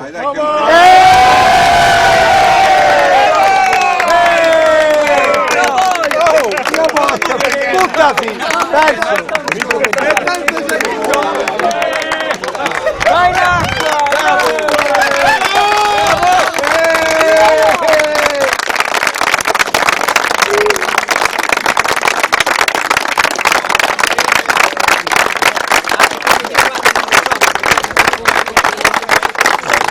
Italia! Italia! Italia!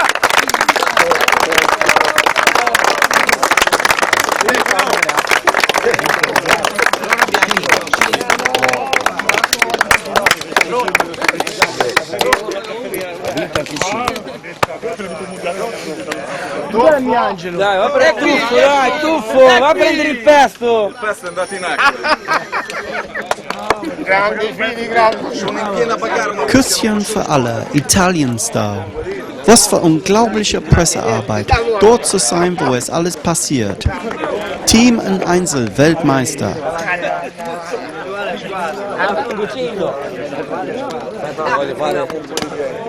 Bene, qui. Io boia! Le canne!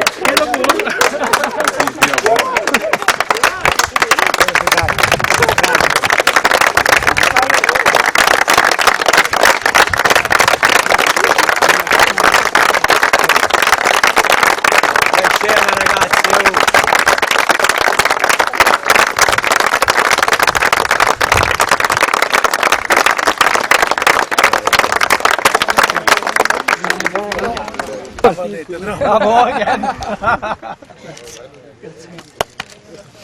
Hold on. Come minimo lo fanno sindaco da re.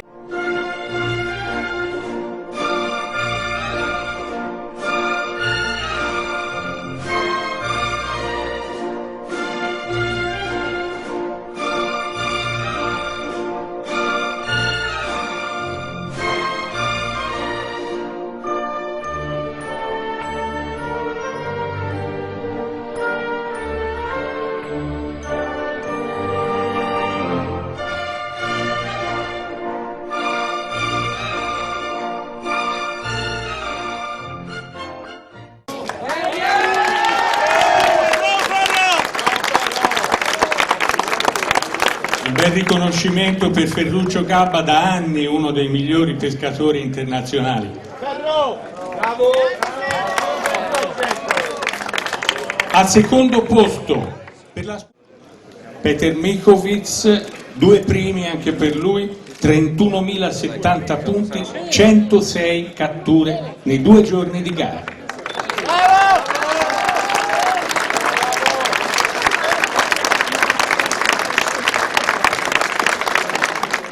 Per la squadra italiana, Andrea Fini!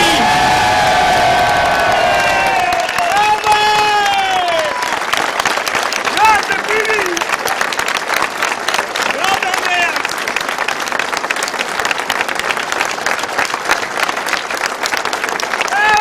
Siamo il presidente Matteoli a consegnare il premio ad Andrea Fini, che vince con 2 primi anche lui, con 32 kg e 620 grammi. 202 pesci per Andrea Fini.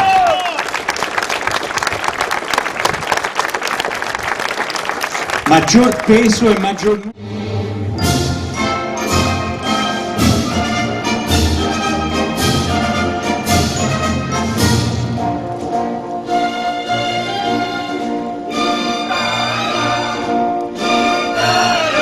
Weltmeister Andrea Fini endet den Tag mit 2 Sektorensiege und ein Gesamtgewicht von 32.620 Gramm. Silber und Zweiter Peter Milkovic, auch 2 Sektorensiege, aber 1550 Gramm weniger. Und Bronze Ferruccio Gabba, wieder mit 2 Sektorensiege, aber 4,42 Kilogramm weniger als Fini.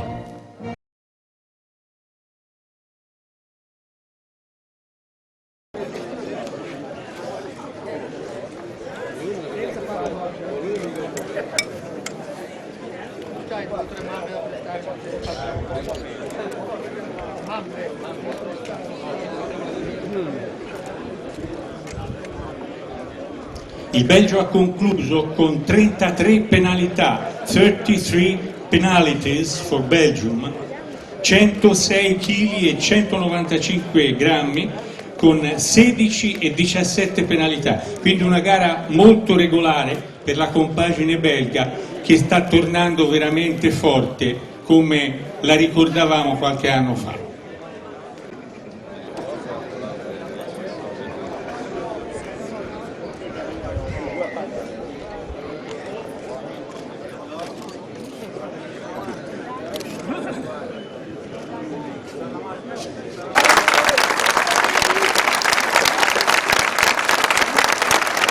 Io chiamo il vicepresidente della FIPSAS Gian Rodolfo Ferrari a consegnare il trofeo ai secondi classificati.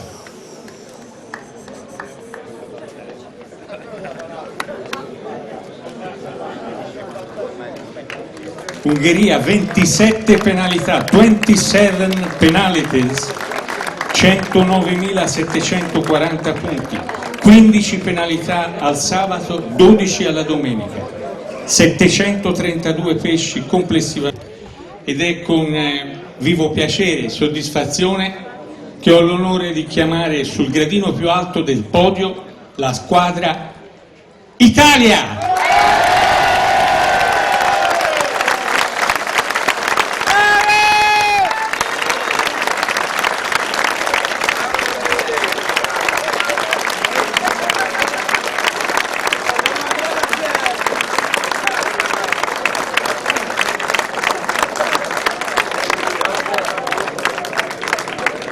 Rodolfo Frigeri, il capitano, the captain, Rudy Frigeri. Marco Manni, Ferruccio Gabba, Jacopo Falsini, Stefano Defendi, Gianluigi Sorti e Umberto Ballabeni.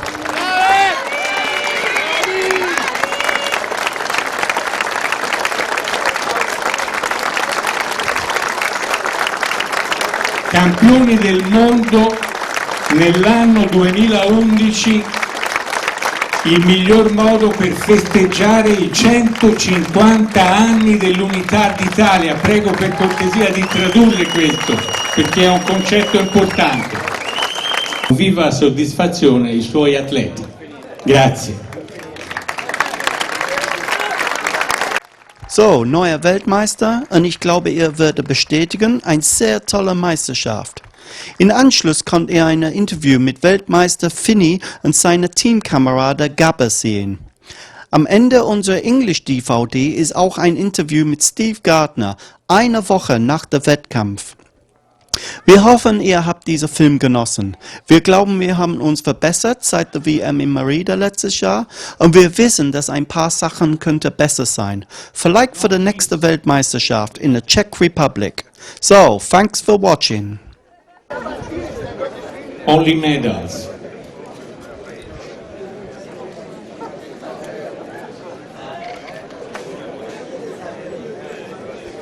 L'Italia conquista così il suo 11° titolo nella storia dei campionati del mondo.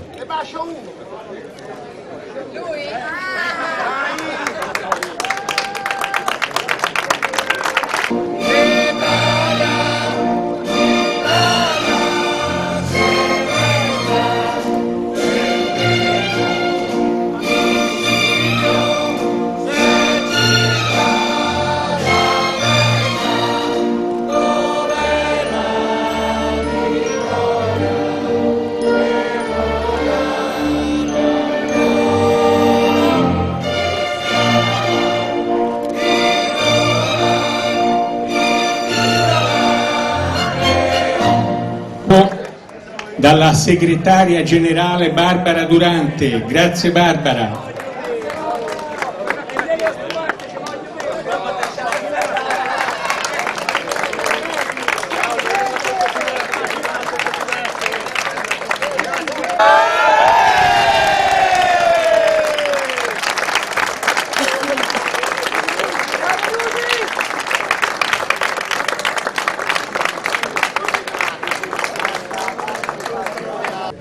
Good evening.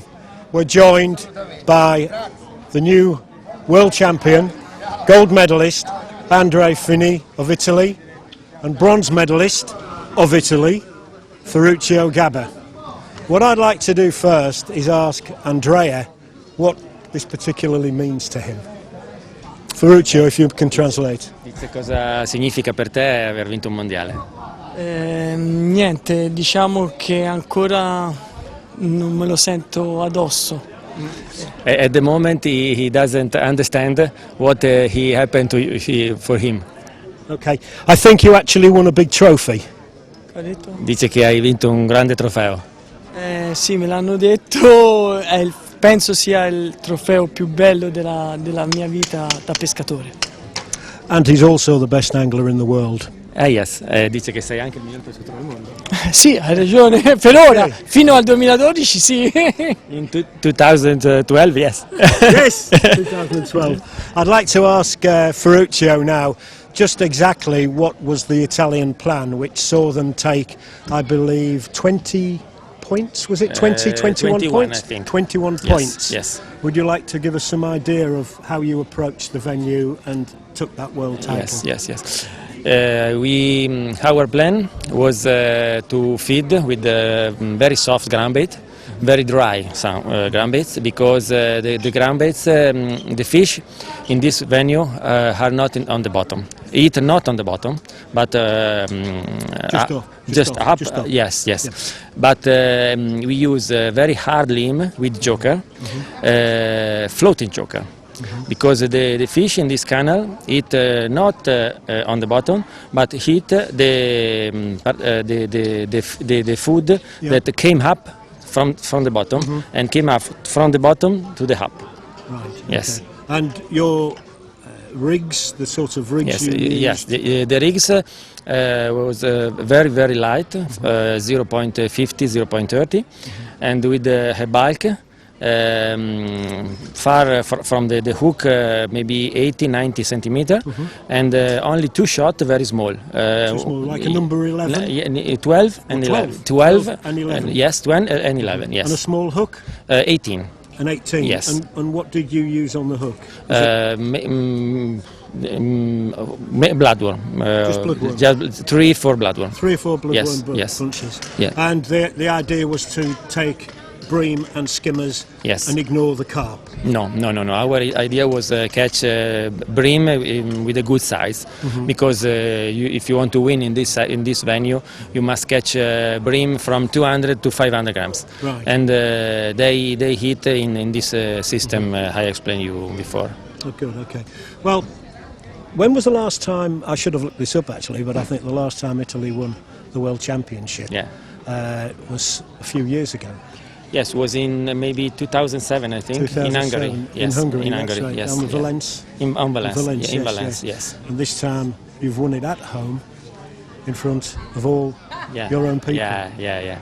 And you've produced a world champion and a bronze medalist. Yeah. For us, it's a very, very good result, because all the anglers in Italy expect to the victory of the team Italy. Yes. And if we didn't win this championship, a lot of pressure. Yes, a lot of pressure. Yes, and it will maybe be a problem for us if we didn't win. Yeah, but now you're all heroes. Yeah. Especially Andrea. Especially Andrea. Big hero. Io ho detto che per noi era importantissimo vincere, perché tutti aspettavano questa vittoria, e ha detto che adesso abbiamo anche un nuovo eroe che è Andrea.